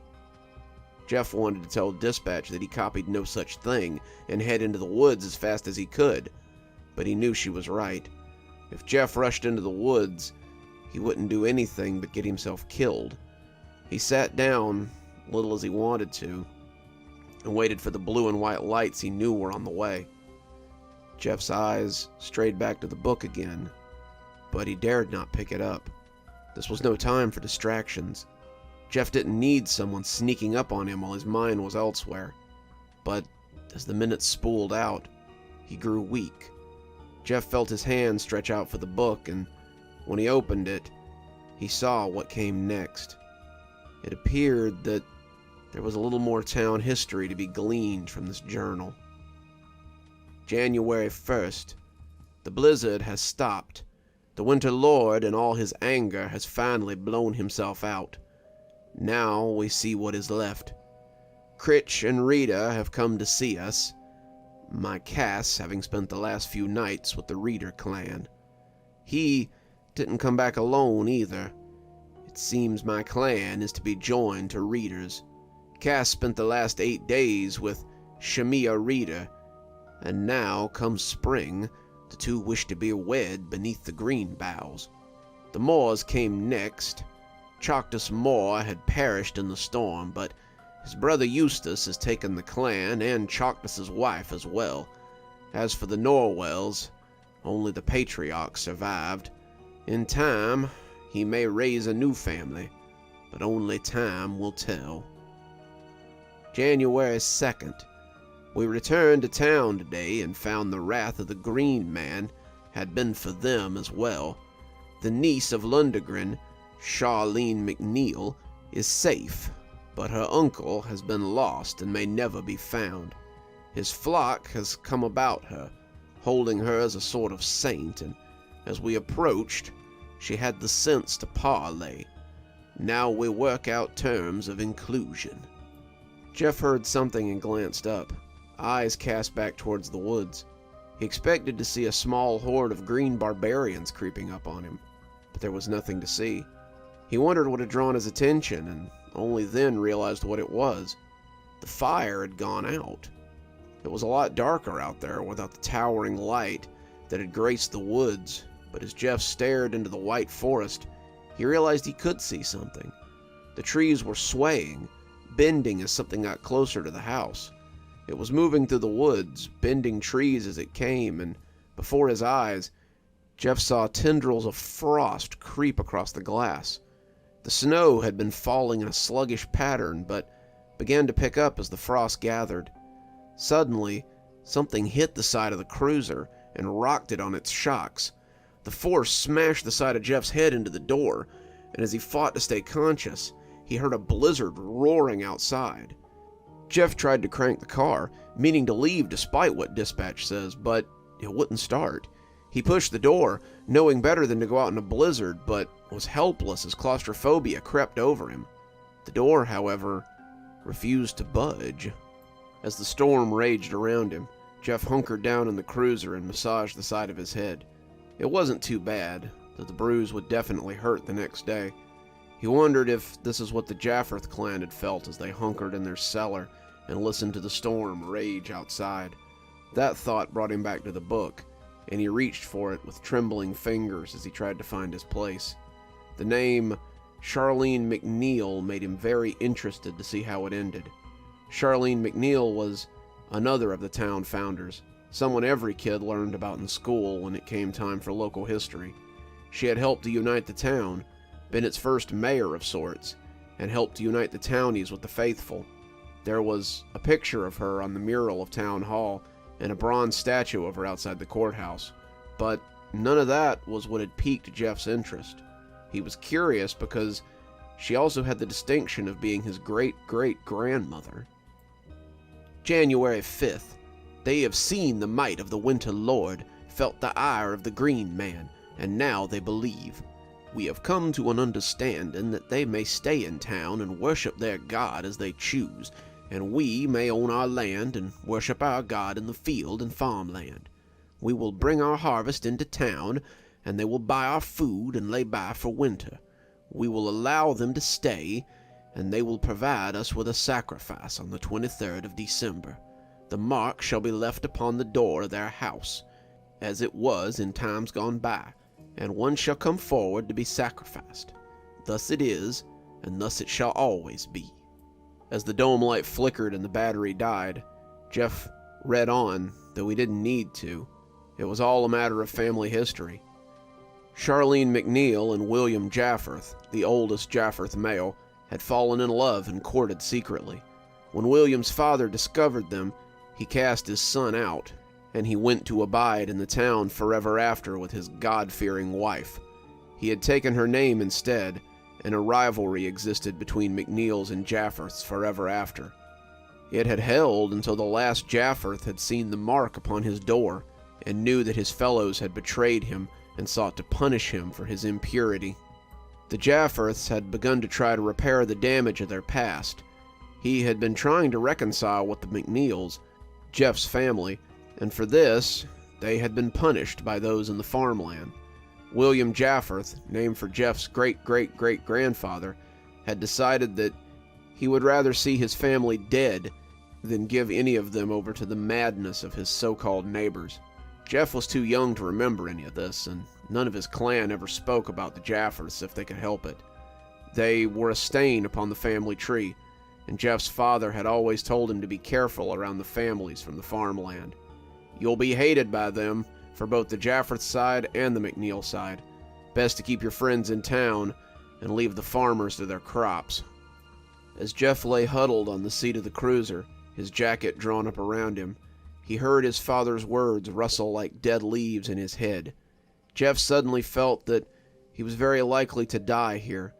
He didn't know what had suddenly brought the blizzard here, what had suddenly put the pieces of family history in his hands, and even why he had stayed after the gunshots. But Jeff felt as if it was all bringing about the end of his life. As the ice and snow blew around the car, something that suddenly didn't feel so secure, Jeff shook his head and kept himself awake. You would have to have said that would be impossible, but Jeff began to feel very sleepy as the cold settled around him. Jeff felt sure that this would be the end as he slipped off. As he lay shivering, he wondered if he'd see Hedda when he got where he was going. The thought did nothing to warm him, and it occurred to him that it was the first time he had thought about his sister in years. Hedda had disappeared in the woods around Christmas time, too. Jeff slid off into a dream of his younger sister, the one who had disappeared when he was 12 and she was 10. She was always 10 years old in his dreams, her corn silk hair flying freely around her face as she tried to keep up with her older brother and his friends. Hedda had been spirited, a trait the women of their family often shared. She was utterly fearless, not prone to the squealing many girls found when they were presented with snakes or frogs. In his dreams, he saw her standing in the yard of this very house, looking at the same window that he had seen the shape in earlier tonight. It was the last time he had seen her, and the image was frozen in his mind forever. Jeff had always been too scared to go into 56 West Tree when he was a kid. He had been afraid that his great-great-great-grandfather's ghost would find him and punish him for the sins of his family. His friends, boys who may or may not have known his lineage, always teased him for being a scaredy cat, but no amount of teasing could ever get Jeff to go into that house. Just standing outside that house, Jeff could almost feel how much it hated him. He would no more have gone into 56 West Tree than he would have cut off his own thumb. However, there was one person who always said they would go inside. They had done it many times. None of the boys would dare say a thing to her. She was one of them. She could do and say anything that they could do 1,000 times over. Hedda, who had disappeared into that house when she was 10, was just as tough as any of the boys. Jeff remembered how they had all been daring each other to go in, telling each other they were cowards if they didn't. After all, Jeff's little sister would go in there, so why wouldn't he? Jeff and his friends had been murmuring, booing each other up to go in, and when Hedda had spoken up, all four had jumped a foot. "You big babies, let me show you it's not so scary." She had looked up at the window before going in, just like she had always done in his dream. When she had gone missing in that house, the whole town had turned up to search the woods for her. Well, the townies had at least. Most people thought she was just playing anyway. Hedda, who felt more at home in the Jafforth house than she ever did in the brick two-story they'd grown up in. Jeff jerked awake as the door was wrenched open and was blinded by the snow that blew into his face. He reached for his gun, unsure who or what had opened the door, but it was none other than Terry Knorr. Terry was a mess, but he still smiled at him as Jeff took him in with disbelief. Terry looked like he'd fallen into the swimming hole.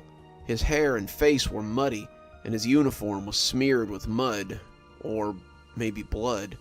Despite this, Terry seemed in fine spirit. He shook his head, dousing his smile down to a line on his mouth, and clicked his tongue at Jeff. "Now, I'm not sure if I should keep such a man on my force, I tell you what." Jeff let a smile stretch across his face as he wrapped the man in a bear hug. Friend or not, it was nice to be reminded that there were still people out there. Well, aren't you a sight for sore eyes? Your force, huh? Better not let Sheriff hear you talking like that. Terry's face became serious, his glee melting like the snow. Critch is dead, McNeil. He caught a bullet from one of the state boys and went down hard. If it hadn't been for her, I don't think any of us would have gotten out alive. He nodded behind him, and out of the shadows stepped a tall, robed figure with a mop of blonde hair and a half-crazed smile that seemed likely to split her face in two. Jeff had already gotten out of the car when the woman scooped him into a hug. Jeff went rigid, feeling like a rabbit that's been caught by a hawk. She held a definite aroma of woods about her, and when she released him, she brought her face very close to his. Jeff stared into those half-crazed eyes and was surprised to discover that he knew her. Hadn't he just been thinking of Hedda? Hedda smiled at him. "Happy Yule, brother. I've been out about his work, and I'm back now. I'm back now, and we have much to catch up on." A small group of grubby officers came staggering out of the woods behind her, Agent Reinfield hanging limply between the two of them. He was bloody, but seemed to be breathing. Jeff could see half his face was burned, a long, angry swatch of skin, and the men holding him seemed as elated as Hedda. Jeff looked back to his sister, her pale hands holding a long, cruel knife as she held it out for him to take. "It's time for you to do your part, Jeffrey. It's time for the Green Man to have his sacrifice." Reinhold lifted his head a little, begging Jeff for help, but Jeff hardly felt he had any choice. He could hardly take 4 full-grown men or his feral-looking sister on his own, and with each step, Jeff felt sure that this was the right thing to do. Reinhold struggled, but he had come to the same conclusion as Jeff had. After all, Jeff thought, as he slid the knife across the agent's throat and let his blood patter onto the snow, it was in his blood, wasn't it?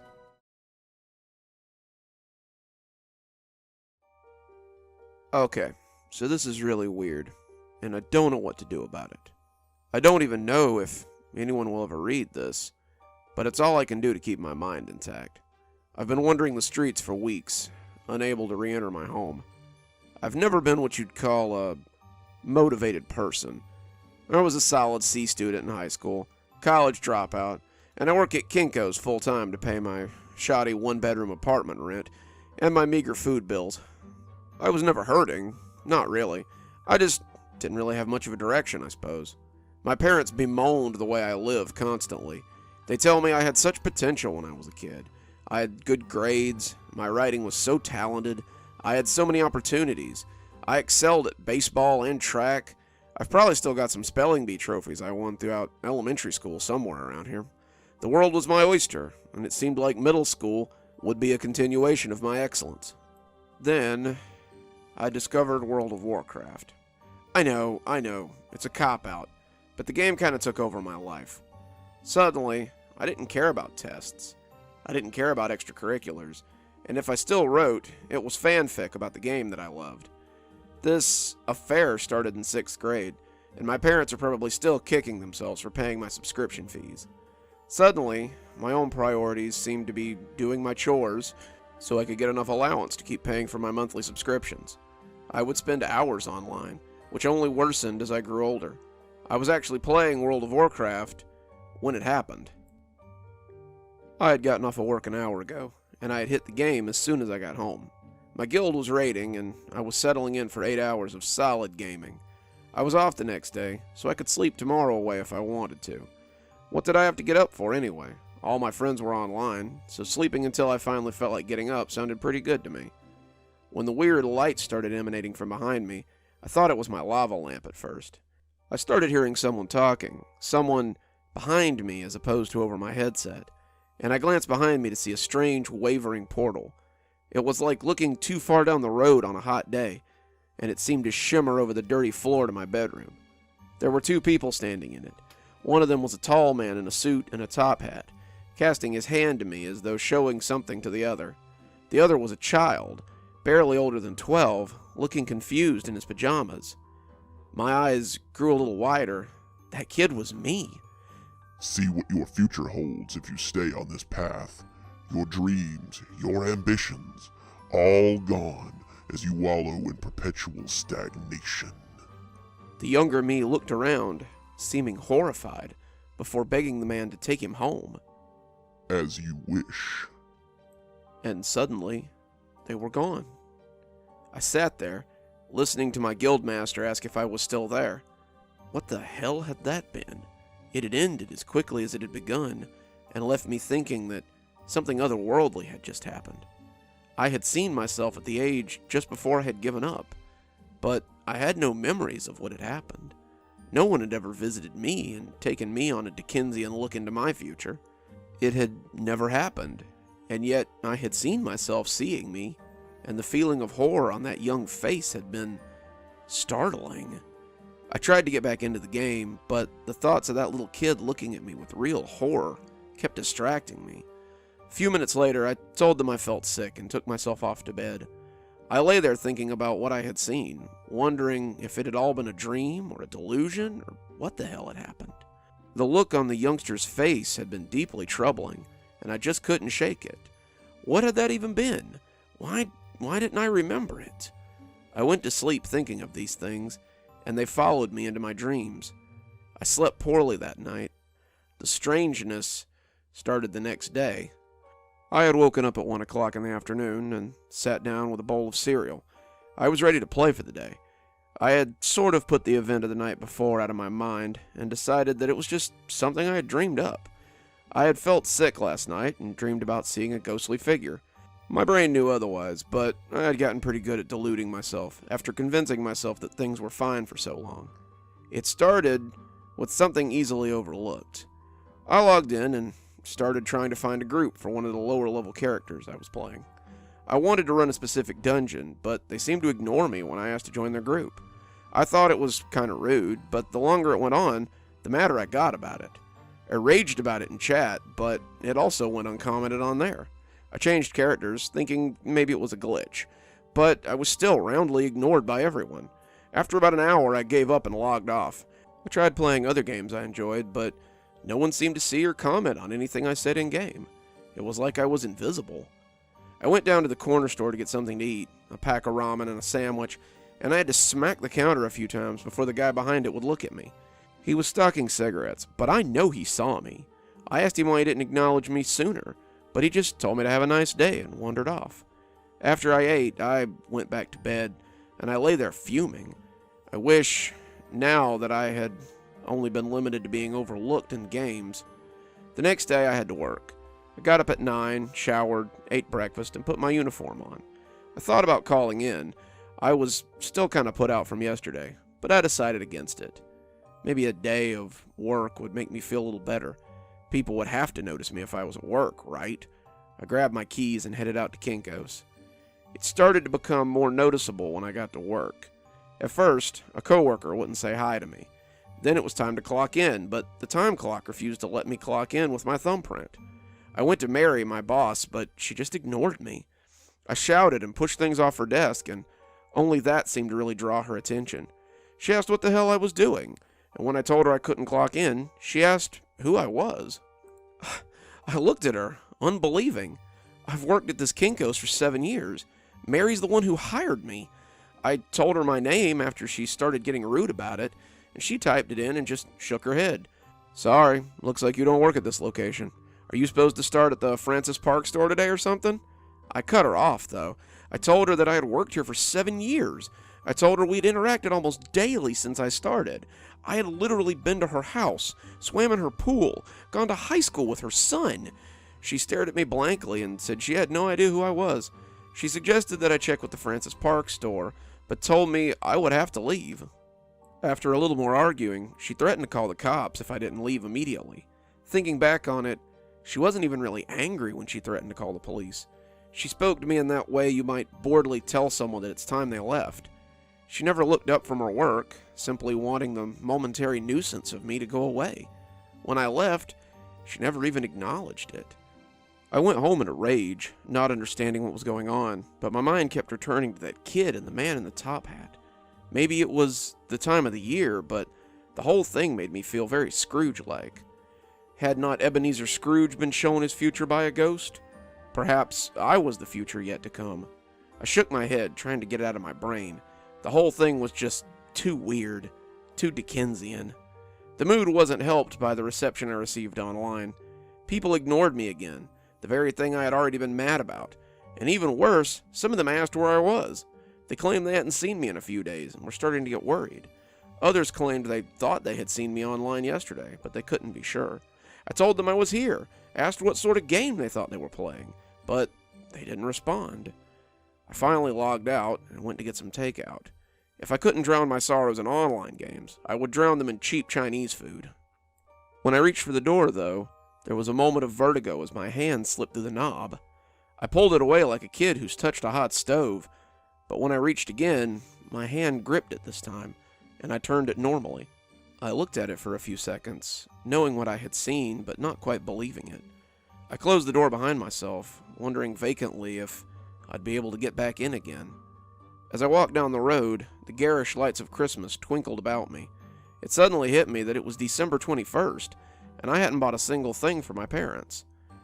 I hadn't gotten them anything the year before that either, but it was weird that they hadn't called to ask if I'd be around for Christmas.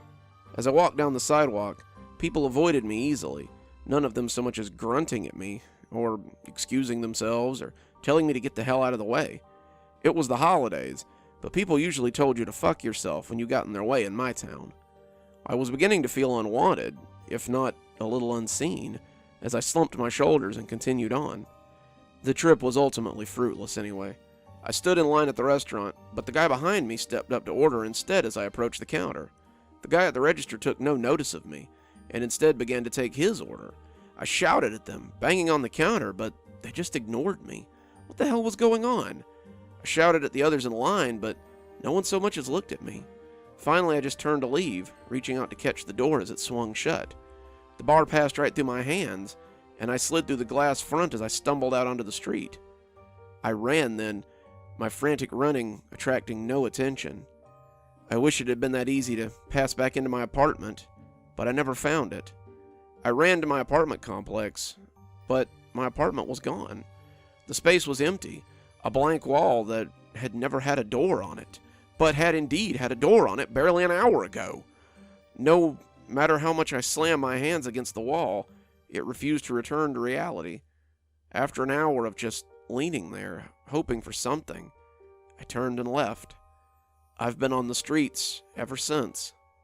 I don't even know how long I've been here, but I see the lights and know that it's that time of year again. I walk the streets alone. No one notices me. No one speaks to me. It's as if I don't even exist. I've been living in the library that I used to go to when I was a kid, reading books and trying to muster the strength to write this. You see, it's like that scene out of the movie Ghost. If I concentrate very, very hard, I can turn a page or strike a key on the computer. It gets easier the more I practice, but it takes a toll sometimes. I've been typing my story for quite some time now, hiding it on the librarian's computer so she won't delete it. It's almost ready to post now, and I'm hoping that unlike my past friends, someone can see my final message.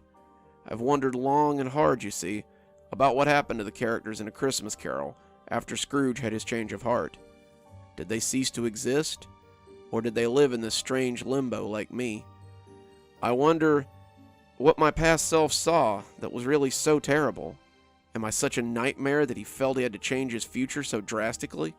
Did he return to the past and hurt himself in response to seeing how badly things were going for me? I don't know. I don't even know why I'm telling any of you this. I suspect it's simply for the purpose of telling you that I existed once, as much as I ever existed. When I'm finally allowed to be no more, I want someone to know that I was more, or less, I guess, than the ghost I am today.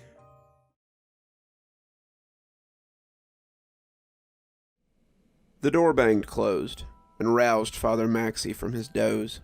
He'd been napping in the confessional booth, and had honestly expected not to be disturbed until morning. "Bless me, Father, for I have sinned."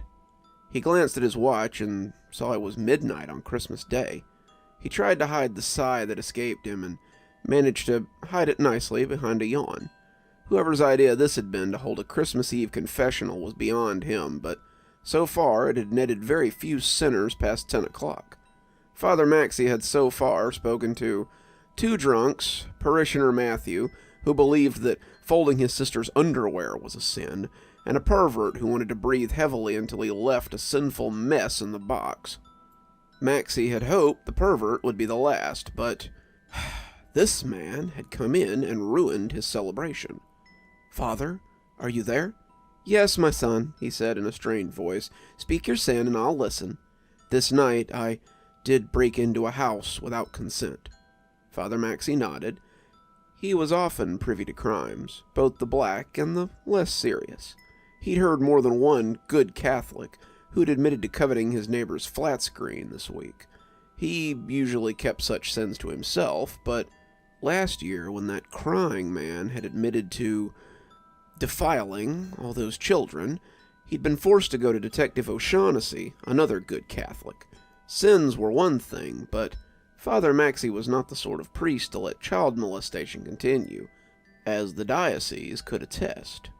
This fellow, though, would likely be sent on with a few Hail Marys and a Merry Christmas. "Very well, my son. 12 Hail—" "I'm not finished, Father. I can't go to the police with this story, and I know that you've always been a good boy who will know what to do with this information." Good boy. That phrase took him back a little. Father Maxey, a priest well into his 40s, hadn't been a boy in many years. "Continue, my son. I will listen." "Well, I came in, I went to the tree, and began my work. I was half done, and there were so many presents, you understand, when I heard a noise upstairs. I ignored it at first. With 3 children in the home, someone was likely to be a light sleeper, but as I worked, the noise became louder. I finally recognized it for what it was, and the sound made me curious and a little worried. It was a child who was crying."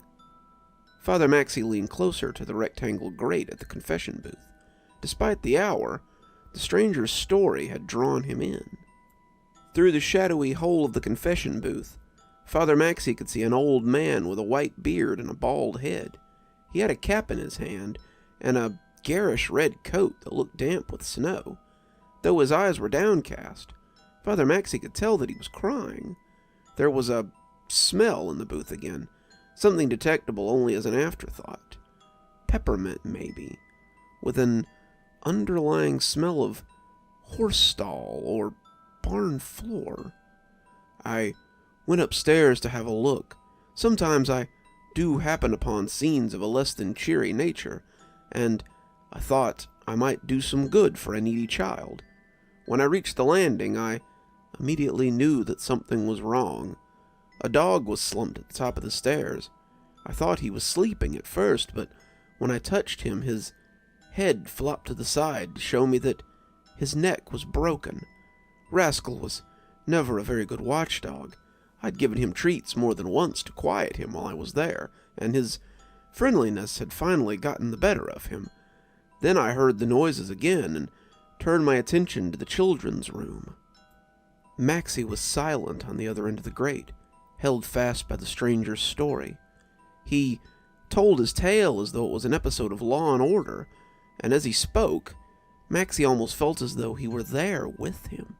He could see Rascal, a mutt with some German shepherd roots, lying on the floor with his neck snapped, and his friendly face still set in that eternal grin of slackening realization. The landing was dark, a nightlight spilling out the only light to be seen as the Christmas tree stood cheery sentinel below. He heard the whimper from the darkness and turned his eyes toward the cracked door halfway down the hall. How was the stranger doing this? I crept, not wanting to spook anyone if the child was just having a nightmare. But when I reached the door, I heard the sound again and knew it was no sleeping child. The sound I heard was waking terror, the fear too dark to vocalize, and now its owner must suffer in crippled silence as the monster falls upon him. I pushed the door open, not caring who heard, and found myself inside an abattoir. The room, you see, was small but big enough for 3 boys. 3 beds, each a different color and each with the boy's name stenciled on the front, stood in a line. The other half of the room was free for play. The floor was clustered with toys and games. 2 of the beds were occupied, but not with happy, smiling boys like I'd seen before. Some nights when I visit, I would peek in on them and see what dreams their faces painted. Each of them had always been a fresh canvas, a fine boy with Christmas morning prancing in his dreams. But tonight, it was very different. He fetched a deep sigh, and Maxie was afraid he might stop. He was invested now. He needed to know how it ended, no matter how terrible. Tonight, I saw that 2 would never dream again. Their blood was a garish red as it soaked into the sheets. Maxie gasped, unsure what sort of confession this was becoming, but knowing it was like to be terrible. These 2, however, were luckier than the 3rd. They'd been cut before they woke, and thus had expired without knowing the terror the 3rd now lived in. They were too old, you see. The monster I had interrupted only preyed upon the youngest of lambs. When I opened the door, I had inadvertently stumbled upon the blackest of tableaus. One was a child in flannel pajamas, smiling superheroes looking on in frozen acceptance from his top, as blood oozed from one arm which he had raised to defend himself.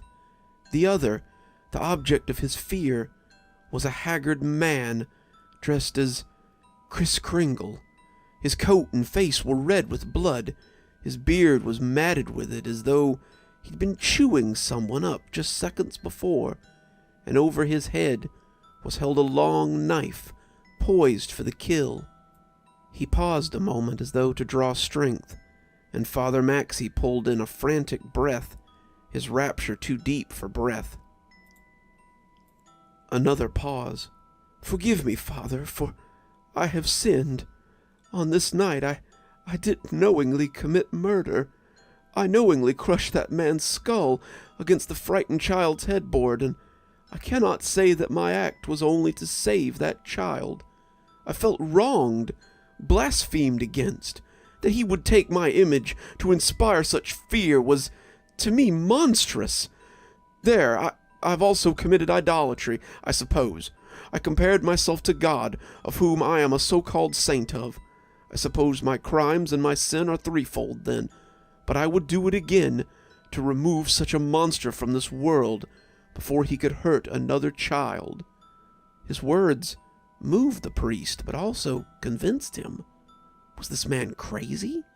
Had he really been a home invader turned savior, or was he... "What is your name, my son? What name did your mother give you on the day of your birth?" "Nicholas, Father. I am called Nicholas." Father Maxie felt it hard to speak. His throat was tight with tears, and his mind was a stranger to him. "Given the circumstances, my son, 12 Hail Marys should do it. You may say them on your way, for you have a long night ahead of you, if I'm not entirely mistaken." "I do, Father," the man almost cried. When he faced the mesh rectangle, Father Maxie could swear that he felt a warmth radiating through it. For just a moment, he felt filled with a spirit he hadn't felt since he was a child. It was as though all those years and all those miles had been erased, and he had received a portion of his faith back this Christmas Day. His night was far from over, though. He heard the man leave the booth and felt moved to catch a glimpse of the old saint. Much like the child he had been once, a child who had sat atop the stairs with his brother Aaron and waited all night to catch a glimpse. He wanted to see the man, to prove to himself that the Christmas spirit was flesh and magic. He threw the curtain aside, his face awash with rosy glow, but there was no jolly saint before him, no reindeer sleigh, no bag of toys or cheery elves, only a shivering, tear-streaked boy draped in a red coat. He had a large cut on his arm, just as the man had said he would, but was otherwise unharmed for someone who would turn out to be the last victim of a serial killer called the Yuletide Carver. He'd killed 6 families that year, all of them killed in their beds, with the youngest child saved till last, before being brutally murdered. When the police arrived at the young boy's house later that morning, they found his dog, his parents, and his 2 brothers all dead in their beds. Their throats were slashed, and the weapon they found would match their wounds and the wounds of the other victims perfectly. The last body, the one dressed in a Santa costume that he'd likely stolen from the mall he'd been recently fired from, was found laid across the last bed, his skull caved in, the murder weapon clutched in his frozen hand. That would come later, though. For now, the priest bent down before the boy, like a penitent before the cross, and inspected his injuries.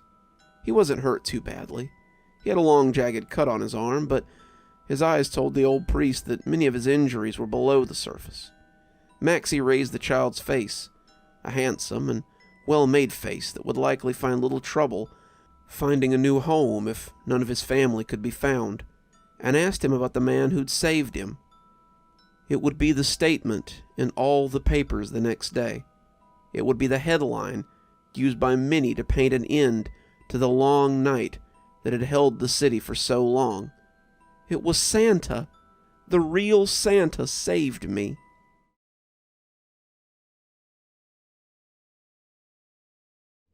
I should never have let my sister talk me into working for Merry Maids. I was laid off midway through the year and found myself unable to pay for things like food and rent. My sister, my roommate of 2 years, told me I should apply at Merry Maids until something better came along. She'd been working on and off with them for years, her grants and housing allowance from college paying off most of her bills, and told me that a little hard work wouldn't kill me. So far, she was right. Diana, the lady at the company, took my info and got me signed up. After a short training course and orientation, I was an official Merry Maid. What they never tell you in training, however, is that new maids are widely mistrusted by the clients. You have no resume and no one to vouch that you aren't a thief or a murderer, so most clients will refuse a new maid in favor of a vetted one. 2 weeks on the job, I didn't have a single client or a cent to my name. With my savings running low, I begged the service for someone, anyone, so I could make money enough to afford ramen noodles. The next day, she sent me a text that Miss Margaret Maisel had agreed to let me be her new maid. I cursed my luck, but I could hardly refuse. Margaret Maisel lived in the same apartment complex I did. Margaret, or Mad Maggie as we call her here, was a senile old lady who wandered around the neighborhood and talked to herself. She lived on the 5th floor and was widely avoided by most of the other tenants. She had only gotten crazier after her son had left a few years ago. She could usually be found in the cafe downstairs during the day as she babbled to herself and made life hell for the staff. The thought of going into her apartment made my skin crawl. But I needed the money, and if I turned her down, I'd probably get fired. I took my bucket from the closet and made my way up to the 5th floor. Maggie answered the door on the 3rd knock. She opened it a crack, one of her bulbous toad eyes peeking out at me. She took in my skirt with the company logo on it and my work bucket that also bore the company logo, but I could see her mistrust. Surely she had gotten a similar message, hadn't she? "Good afternoon, Miss Maisel. I'm here from Merry Maids, and I've come to clean your apartment." She looked at me through the crack in the door for another 30 seconds, the silence getting pretty uncomfortable, before closing it again so she could remove the chain that had been keeping it cracked. When I tell you that Maggie looks like a toad, you'll probably think I'm being rude. I'm really not. Maggie looks like a toad. She's about 5'2" and nearly as wide as she is tall. They say she has money. I know she never works, but she always looks so dumpy. She wears the same filthy red dress with a stuffed neck, scuffed black shoes, and a pair of gold glasses that make her 2 large eyes look even bigger. Her muddy red hair is always piled on top of her head in a sloppy bun, secured with a large hairpin. She came up to mid-chest on me, and we stood in the foyer looking at each other. "You live on the 2nd floor, she croaked, sounding like a pack-a-day smoker. It wasn't a question. She clearly wasn't as crazy as we all thought. "I do," I answered, not sure what to say. "Well, let me show you what you'll be doing," she said, shuffling into the apartment. I had honestly expected a filthy hovel, given the state of her clothes, but it was actually pretty clean. The kitchen had a sink with dishes in it, but it looked cleaner than mine most days. Maggie informed me that the dishes and the countertop would be part of my daily cleaning, as well as sweeping and mopping. We passed through the living room, but she made her way up to the hall bathroom instead. The bathroom was a bit messy, but having grown up with siblings, it was nothing I couldn't handle. Maggie told me I'd be responsible for the sink, the shower, the toilet, and the floors. As we left the bathroom, I thought we'd be heading into the 2 bedrooms in the back of the house, but Maggie started walking towards the living room instead. "Aren't we going to see the bedrooms?" I asked. Maggie stopped in the hallway, staring forward without looking at me. "No," she said after some deliberation, and I saw her slide the necklace out of her shirt as she started to stroke it. "They're included in the monthly bill. I don't mind cleaning them if you want them." "No," she said again. "You mustn't go in there. Jeffrey wouldn't like it." She said it almost too low for me to hear, but I still caught it. Jeffrey had been her son. He'd grown up in this complex, but been gone before my sister and I had moved in. People said he'd been a smart kid on his way to college, and his mother hadn't quite been ready to cut the apron strings yet. They had fought a lot, many screaming matches ending with a visit from the police, until one day, he just disappeared. Not long afterwards, people saw her talking to that necklace, usually calling it Jeffrey when she did. She'd been odd before, but people figured she had finally lost it after that. We came into the living room then, Maggie still stroking her necklace. The living room was gray, with a dark gray couch, light gray carpet, off-white walls that gave the appearance of storm clouds, and an armchair that looked like a rain cloud about to burst. There was an old TV set, one of those 50-pound ones with the dials, a pair of bookcases stuffed full of old paperbacks, and a haggard-looking Christmas tree covered in colorful balls of spun glass. Maggie told me that I was to vacuum in here, wipe down the TV with Pledge from under the sink, and dust the bookcase and the TV. "And the tree?" I asked. She looked startled by the question and glanced at the tree nervously. "No, I'll dust that myself. You just leave it be." And with that, I set about my tasks. For the first half hour, Maggie hovered close by, pretending to do things, but ultimately just keeping an eye on me. She pretended to bake in the kitchen as I cleaned the dishes and wiped the counter. She pretended to do laundry in the hall as I cleaned the bathtub and scrubbed the toilet. Then, as if she thought I was stupid, she pretended to read on the couch as I polished the TV and vacuumed the living room. I say she pretended because it was pretty obvious that she was watching me, while her hands made busy motions with whatever she was supposed to be doing at the time. That was the first look I got at the Christmas tree. Like an off-season Walmart special, it was an ancient plastic thing, hung with tinsel and lights that blinked dumbly from the green guts of the thing. It was hung with dazzling balls of glass, sparkling as the lights winked off of them, and I felt captivated by them as I worked. They swirled with their own strange patterns, with their own peculiar energy, and I felt almost drawn to them. I wanted a closer look, but that old bat had her froggy eyes on me, and I couldn't risk getting fired on my first day. I finished up in about an hour and put my things back in the bucket before saying I'd see her tomorrow.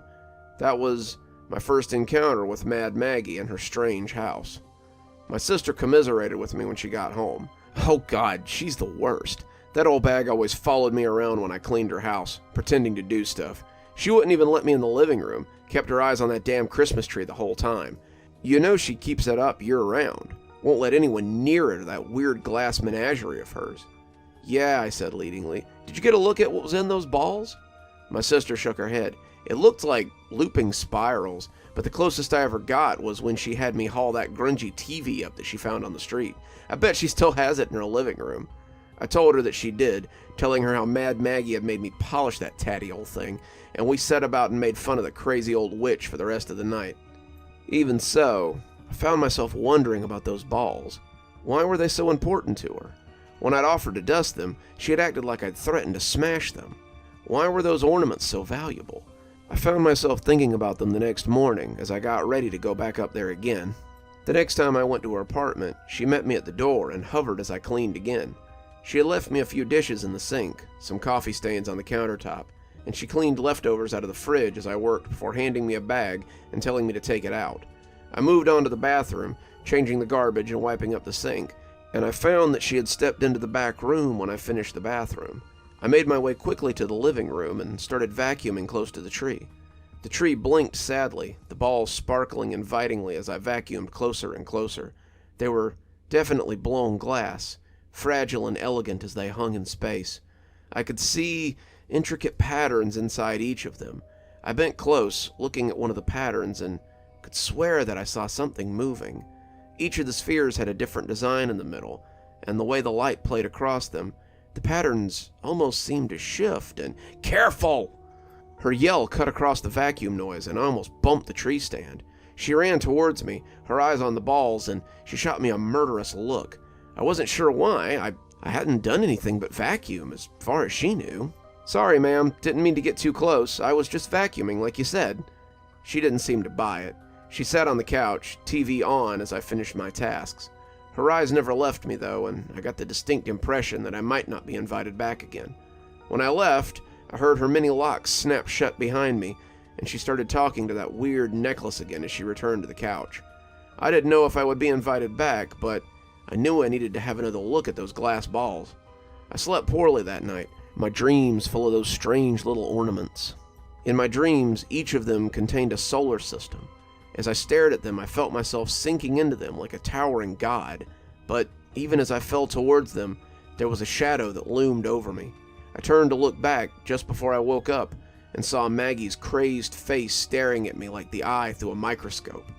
The next day, I was given 5 new clients and told not to go back to Maggie's apartment. We have a new girl starting, and we always start them off at Maggie's to see if they'll last. The lady seemed to realize what she had said and laughed on the other end of the phone. Sorry, I know it's unfair to test people, but you passed, so congratulations. I sat out that day with a full schedule and a troubled mind. I had hoped for at least one more day to look at Maggie's Menagerie, but it appeared that it wasn't going to be. As I was leaving, I passed a girl in a similar uniform coming in through the lobby. She was young, maybe 19, and her dark curls bobbed as she bustled along with her bucket and her handbag. She saw me and smiled, stopping to ask me about Maggie since it was her first day. I had some time before my first client and treated her to a coffee in the cafe. It was likely to be the nicest gesture she was going to get today. We chatted as we sipped our subpar, over-doctored coffee, and I learned that her name was Jeanette and she had just started business school. I'm hoping to get my business degree in 2 years as opposed to 3, so I can start working at my mom's fabric store. She's branching out in a few years, and she's offered me my own location if I can prove to her that I can handle myself. We made small talk, but inevitably the conversation came back to Maggie. What's she like, anyway? I heard she's a little odd, but she's ultimately harmless, right? I considered telling her about the tree and to warn her to stay away from it, but I decided that she would learn soon enough. Yeah, she's a little odd, but I don't think she's malicious. Just understand that she has some strange ways about her and that she takes her rules very seriously. I hear she's got a bit of a reputation, the girl said, lowering her voice. Girls tend to quit when they work for her. Some of them even go missing or just disappear altogether. I shrugged. It's a busy city. People tend to just leave when the cost of living gets too high. Jeanette nodded.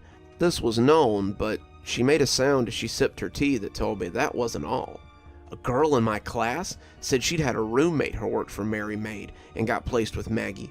The girl didn't seem too worried about Maggie, but then she didn't come home one evening and never showed back up for her things.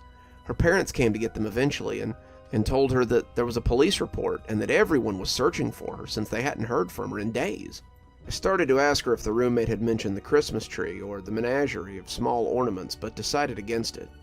After a few more minutes of polite chatter, I excused myself and wished her good luck on her first day. She thanked me and bounced off towards the elevators like she was going to meet her Prince Charming or something. Unfortunately for her, it looked like she was about to meet a witch instead. I spent the next few weeks cleaning rich people's condos or servicing dingy apartments with harried-looking mothers or frazzled-looking single fathers. As I worked, I gained more clients. By the end of the month, I had 15 regular customers that I saw at least once a week. I really had too much to deal with to think about Maggie or her glass baubles, but they were never far from my dreams, it seemed. I had the dream about the glass universe almost every night. Now, however, just before I woke up, the looming Maggie would croak out about how I didn't belong here, and I would wake up in a cold sweat with my heart racing. It had been almost 2 months since I'd been in her apartment, before I even thought about her in my waking hours. I was leaving one of my regulars to go do a special job, a job with better than average pay, when my phone rang. I picked it up and heard my sister on the other end, telling me that she'd be a little late tonight. "But it's our movie night," I whined with fake outrage. "I'll be there. I just have to stop off for one last job on the way home. Some of us didn't get invited to clean the judge's condo with the other bootlickers." I scoffed. "Hey, when you're the best, you don't have to kiss ass. So what's the job you have to do anyway?" "Oh, I gotta clean Mad Maggie's apartment before the end of the day. Apparently, Georgette hasn't been coming to work the last couple of days, and the old toad is livid." That made me pause. What happened to her? Who knows? I guess she couldn't hack it, so she went back to wherever it was she was from. "I'll see you later, sis. My train just stopped, and I'm late for my next client." I said bye and hung up, but her words stuck with me as I met the other girls at the lavish condo. We were supposed to be cleaning it top to bottom before the judge and his family arrived at 8 o'clock, but my mind was preoccupied with thoughts of the bubbly Jeanette just up and missing. She had seemed so excited about starting her new school and her new job, and I couldn't see her getting burned out in less than a month. Had something happened to her? Was it the same thing that had happened to the other girls that had disappeared when they started working for Maggie? "Hey, get the lead out, or you can just leave and not get paid. You're in the way," one of the girls shouted at me. I realized I'd been dithering around with the same task for a while and tried to put the idea out of my head. I had to work. I wanted the money, and by 7 o'clock, we'd be done.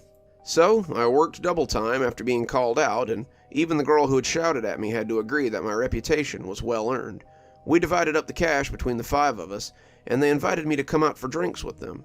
I declined, saying that my roommate was waiting for me to start movie night. So we all said our goodbyes, and I left to get a bus for downtown. I arrived home to an empty apartment. My sister still wasn't back, and I wondered if she would be okay in Maggie's apartment. My sister was tough, though, and she'd been there before, hadn't she? I flopped onto the couch, kicking my shoes off and scrolling through Netflix as I tried to find something to watch until she got there. She'd be back any minute, and we'd order a pizza and watch movies and talk about the crappy day we'd both had. When my phone rang at 9 o'clock, I realized I'd fallen asleep, and my sister hadn't woken me up when she got in. The call was from Diana at Mary Maid's. "Hey, could you do a little favor before you start today?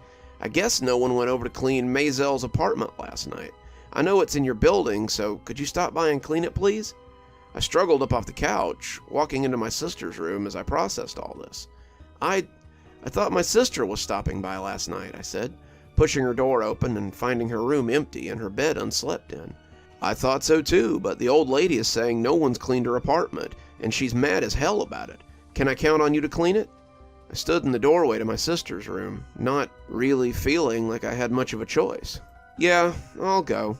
"Terrific," Diana said. "I appreciate it." I started calling my sister on the way up. Her phone rang and rang before finally going to voicemail. I heard her nasal voice tell me to "leave a message, bitch," before the tone. I called her 3 more times, all of them going to voicemail, before I reached Maggie's floor and the elevator opened with a ding. I was in poor spirits when I knocked, but was greeted by a very different Maggie. Maggie was all smiles. Her energy was high, and her warmth almost changed her before my very eyes. She apologized for being rude on the phone with the lady from the agency, but she needed someone out here right away to clean. That poor Jeanette girl had just up and disappeared one night, and when no one had come last night either, she had just been so mad. She regretted it now, and she hoped that nothing had happened to Jeanette. This was a very different Maggie than I was used to seeing, and her new energy was almost as jarring as her old deranged self. I started cleaning in the kitchen, Maggie making herself a cup of coffee, as I tidied up the small mess in the sink and on the stove. The kitchen looked as clean and unused as it always did, and I was almost afraid to see the rest of the house if she'd freaked out over a mess. When I finished the kitchen, the old toad told me that she was going to the bathroom, and that she'd just tidy it up after she was done. "Here, why don't you have something warm before you start in the living room?" she said, offering me a cup of coffee that she'd been making. I took the cup hesitantly, but the coffee smelled rich and decadent as the steam hit my nostrils.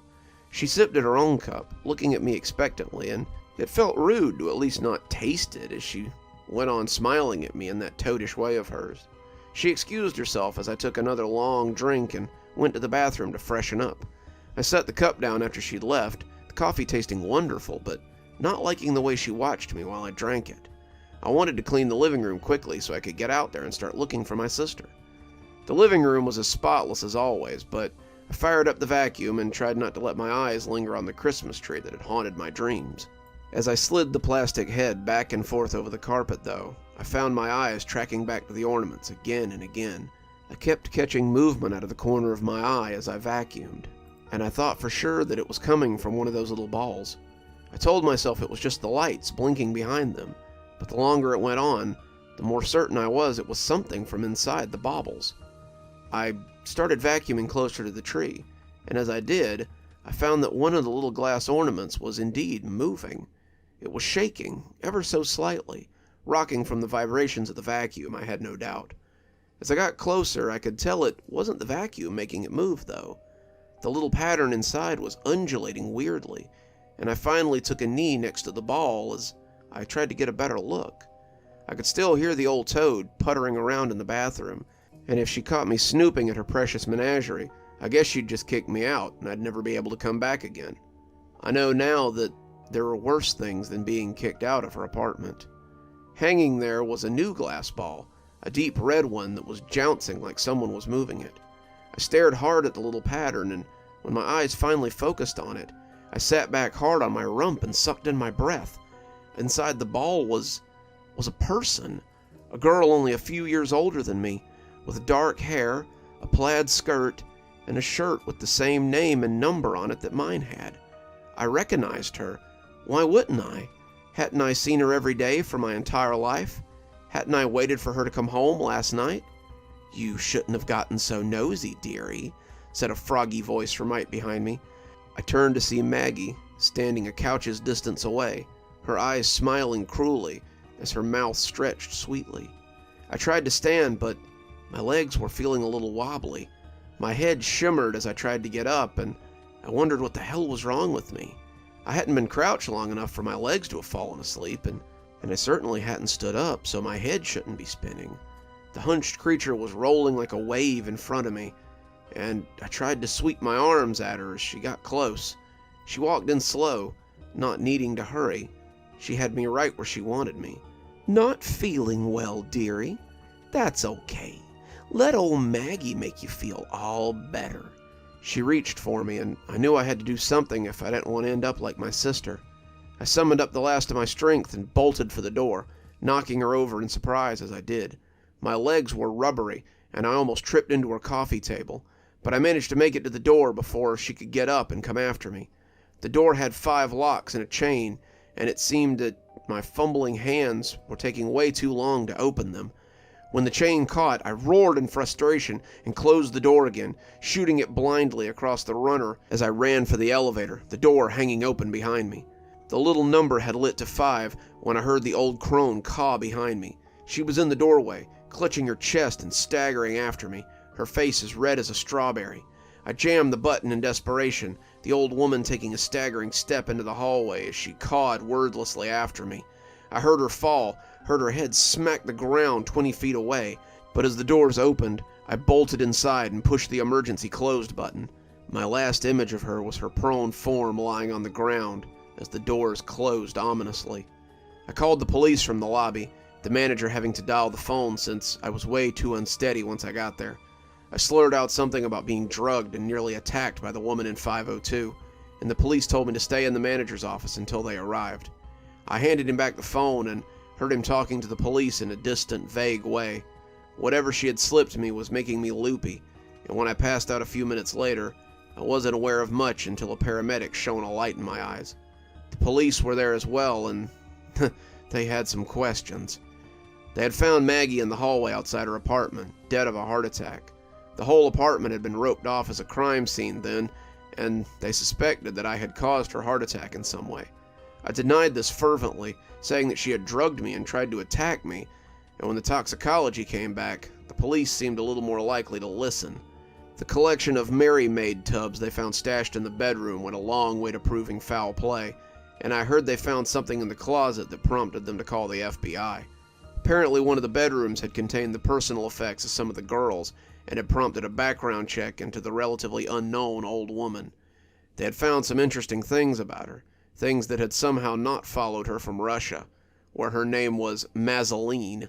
She had been implicated in a number of disappearances, all young girls between 10 and 20, and all having disappeared after being hired to clean her house. She had fled with her then infant son, and Interpol had lost track of her. It seemed now that the search was over, though. I was allowed to go back home, but I'm concerned about my sister and the others that may be stuck in those glass balls. The officers didn't believe me when I told them about the Christmas tree. They probably thought I was still loopy from the drugs, but I know what I saw. Maggie's been doing this for years, I'm sure of it, and tonight I'm going back in to save them. Even if I have to bring the Menagerie back to my apartment, I intend to find a way to free my sister from whatever that witch has done to her.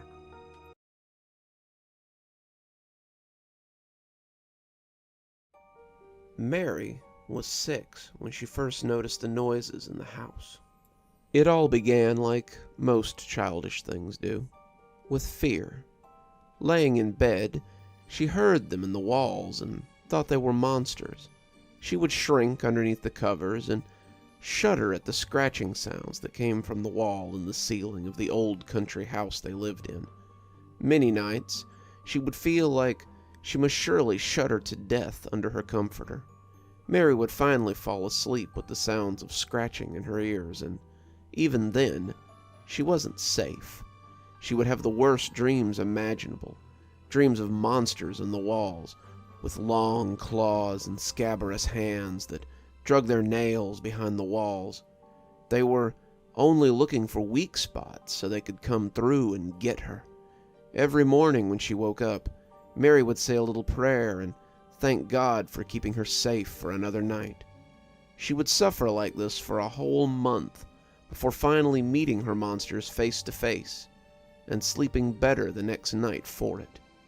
Her dad had heard them too, it seemed. Mary found him in the laundry room one morning as she went to get a shirt for school, putting a glob of peanut butter inside a round plate. She sat and watched him for a moment, trying to figure out what he was doing, and when he looked back and found her lurking, he jumped a little in surprise. "Morning, Squirt. You scared me half to death." "Morning, Daddy. What are you doing?" He ruffled her hair and walked her out of the laundry room. "I'll show you when you get home from school. They should have noticed it by then." Mary went off to school, full of curiosity and wonder, and when she came home that afternoon, she went straight to the laundry room to check. The box was still there, and Mary heard something thrashing around inside.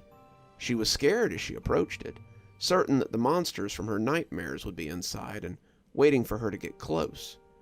As she peeked through one of the round holes in the box, Mary saw that it was nothing but a pair of fat brown rats. They became even more frantic when they saw her peeking. They started running and squealing around the little box, and as Mary watched them, she realized that they were just as scared as she had been. Mary didn't think about what she was doing when she opened the side of the box and let them scamper out. They didn't leave right away. They seemed to be trying to figure out whether Mary was tricking them or not. Eventually, their survival tendencies took over, and they left the box and ran behind the washing machine. Mary closed the box so that no other rats would scamper in, and went to the living room to watch cartoons. She was 2 hours into her afternoon cartoons when Dad came home and went straight to the trap. She heard him in there, grumbling confusedly as he looked at the sprung trap with no mice inside. In the end, her dad figured he'd been outsmarted and reset the box with more bait. Freeing his prisoners became an afternoon habit of Mary's. She would come home, make a snack, go see if any mice or rats were in the trap. They usually were. Some of them even looked like the same mice she'd seen from the day before. Every day she would turn them loose and watch them scamper off before closing the box and going to watch cartoons. She had stopped being afraid of the scampering she heard in the night, after learning that it was just the mice that she had been freeing. They were running and playing as though to thank her for helping them, and Mary went to sleep dreaming of happy mice playing hide-and-seek in the walls of the house. The week before Christmas, though, Daddy caught the magic mouse. That was also the day he caught her. She was out of school until after New Year's, and had gone from half a day of cartoons to a full day of cartoons.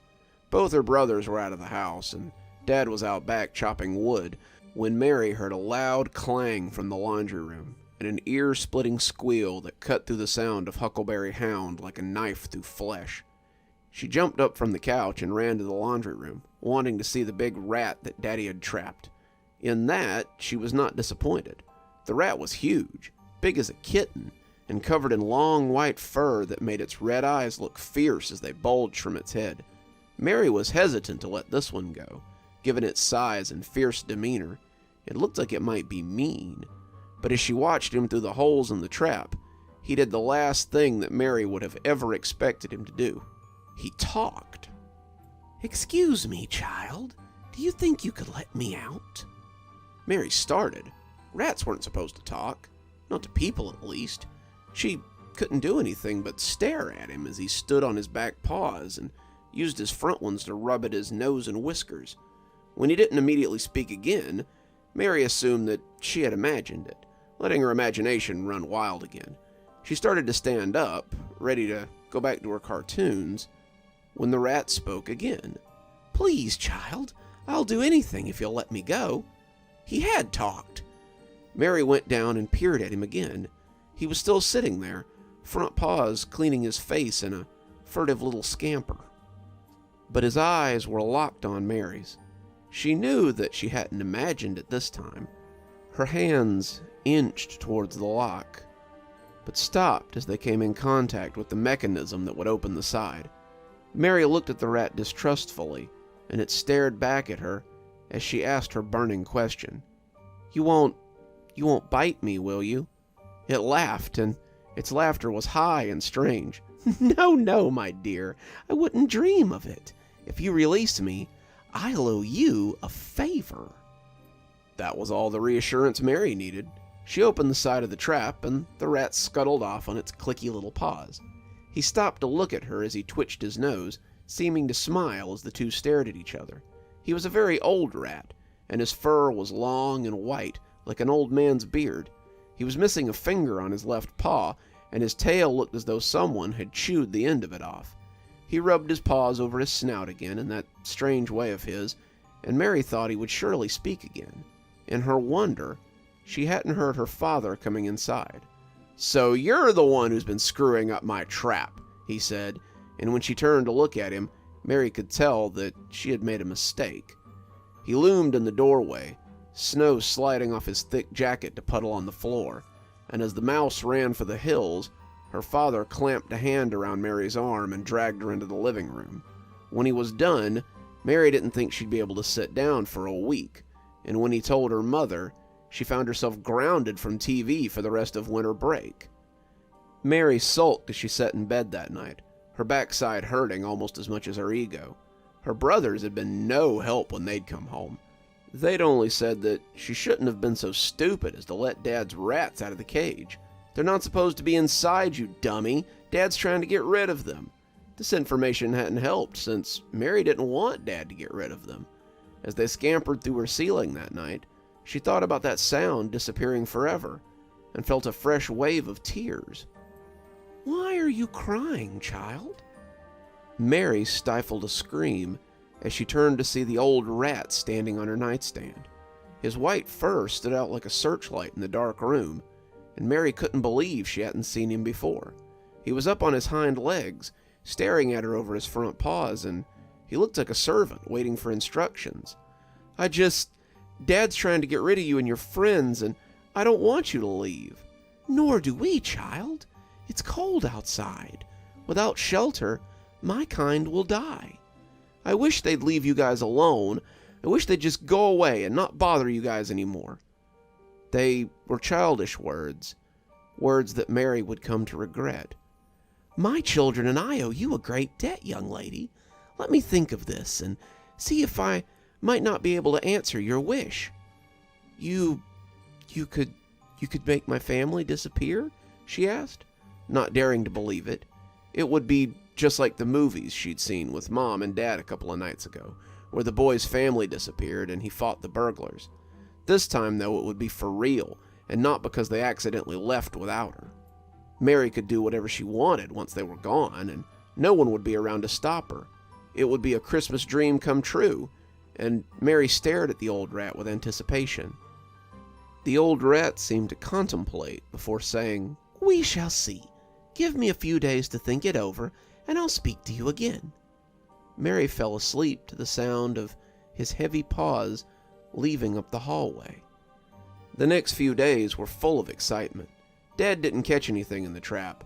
He'd put a lock on it to keep people out, and he seemed very upset about it. He'd started hearing them in the walls, making him very angry that he couldn't catch them. Mom seemed to be trying to take his mind off it, taking them out to see the lights, or to Christmas events in town, or just off spending time together as a family. All the while, Mary thought about her secret, and her secret friends in the walls. In her mind, she would never miss her family once they were gone. She would never want them back, and if she did, her new rat friend could bring them back and make it all better again. Children can sometimes fail to realize the harsh realities of loss. She awoke 2 days before Christmas to find the rat on her nightstand again. "Excellent news, child! We have found a way to make your family go away." She started awake when his squeaky little voice cut through the night. She had been nearly asleep and rolled over to look at him when she heard his squeaky voice. His red eyes were fixed on her with an odd intensity, and in his hand was a little bag made of plastic, wound shut with a bread tie. He held it out to her with some reverence, and when she took it, Mary saw that it was full of powder. "Your mother has laid out the start of breakfast in the morning. What you must do is sneak downstairs and put this magic powder in the box she uses to make the cakes. Then, when they eat the powder, they will go away, and you will have your wish." Mary looked at the little bag. It was no bigger than a Barbie purse, and the powder inside made a dry, crunchy sound when she pressed it. The magic rat must have made the spell powder, she guessed. So Mary adding it must be part of the spell. She got out of bed and tiptoed down the hall, the old rat scampering behind her. She took the stairs very slowly so they wouldn't creak, skipping the third step on the landing as she jumped softly over it. The downstairs was very dark, the living room furniture looking squashy and spooky in the dim light. Mary glanced around nervously as she tiptoed, expecting Dad to lunge out and grab her any minute. As her bare feet touched the linoleum, she knew she was home free. The box of pancake mix was just where the rat had said it would be. Her mother had left it out along with biscuit mix, her mixing bowl, and a whisk. Mary opened the box of pancake mix and poured the magic powder like the rat had told her to. When the baggie was empty, she closed it back and turned to see the rat perched on the table as though he had been observing her. "Now, be certain that you don't eat anything at breakfast tomorrow. Otherwise, you'll disappear too," he warned. Mary made a mental note to sleep in tomorrow so she wouldn't be tempted by any of the yummy smells and slipped back into bed with a smile on her face.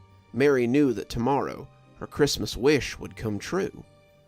The smells of pancakes and bacon awoke Mary early the next morning. Her stomach growled as she smelled them cooking, but she rolled up in her blankets and tried to ignore it.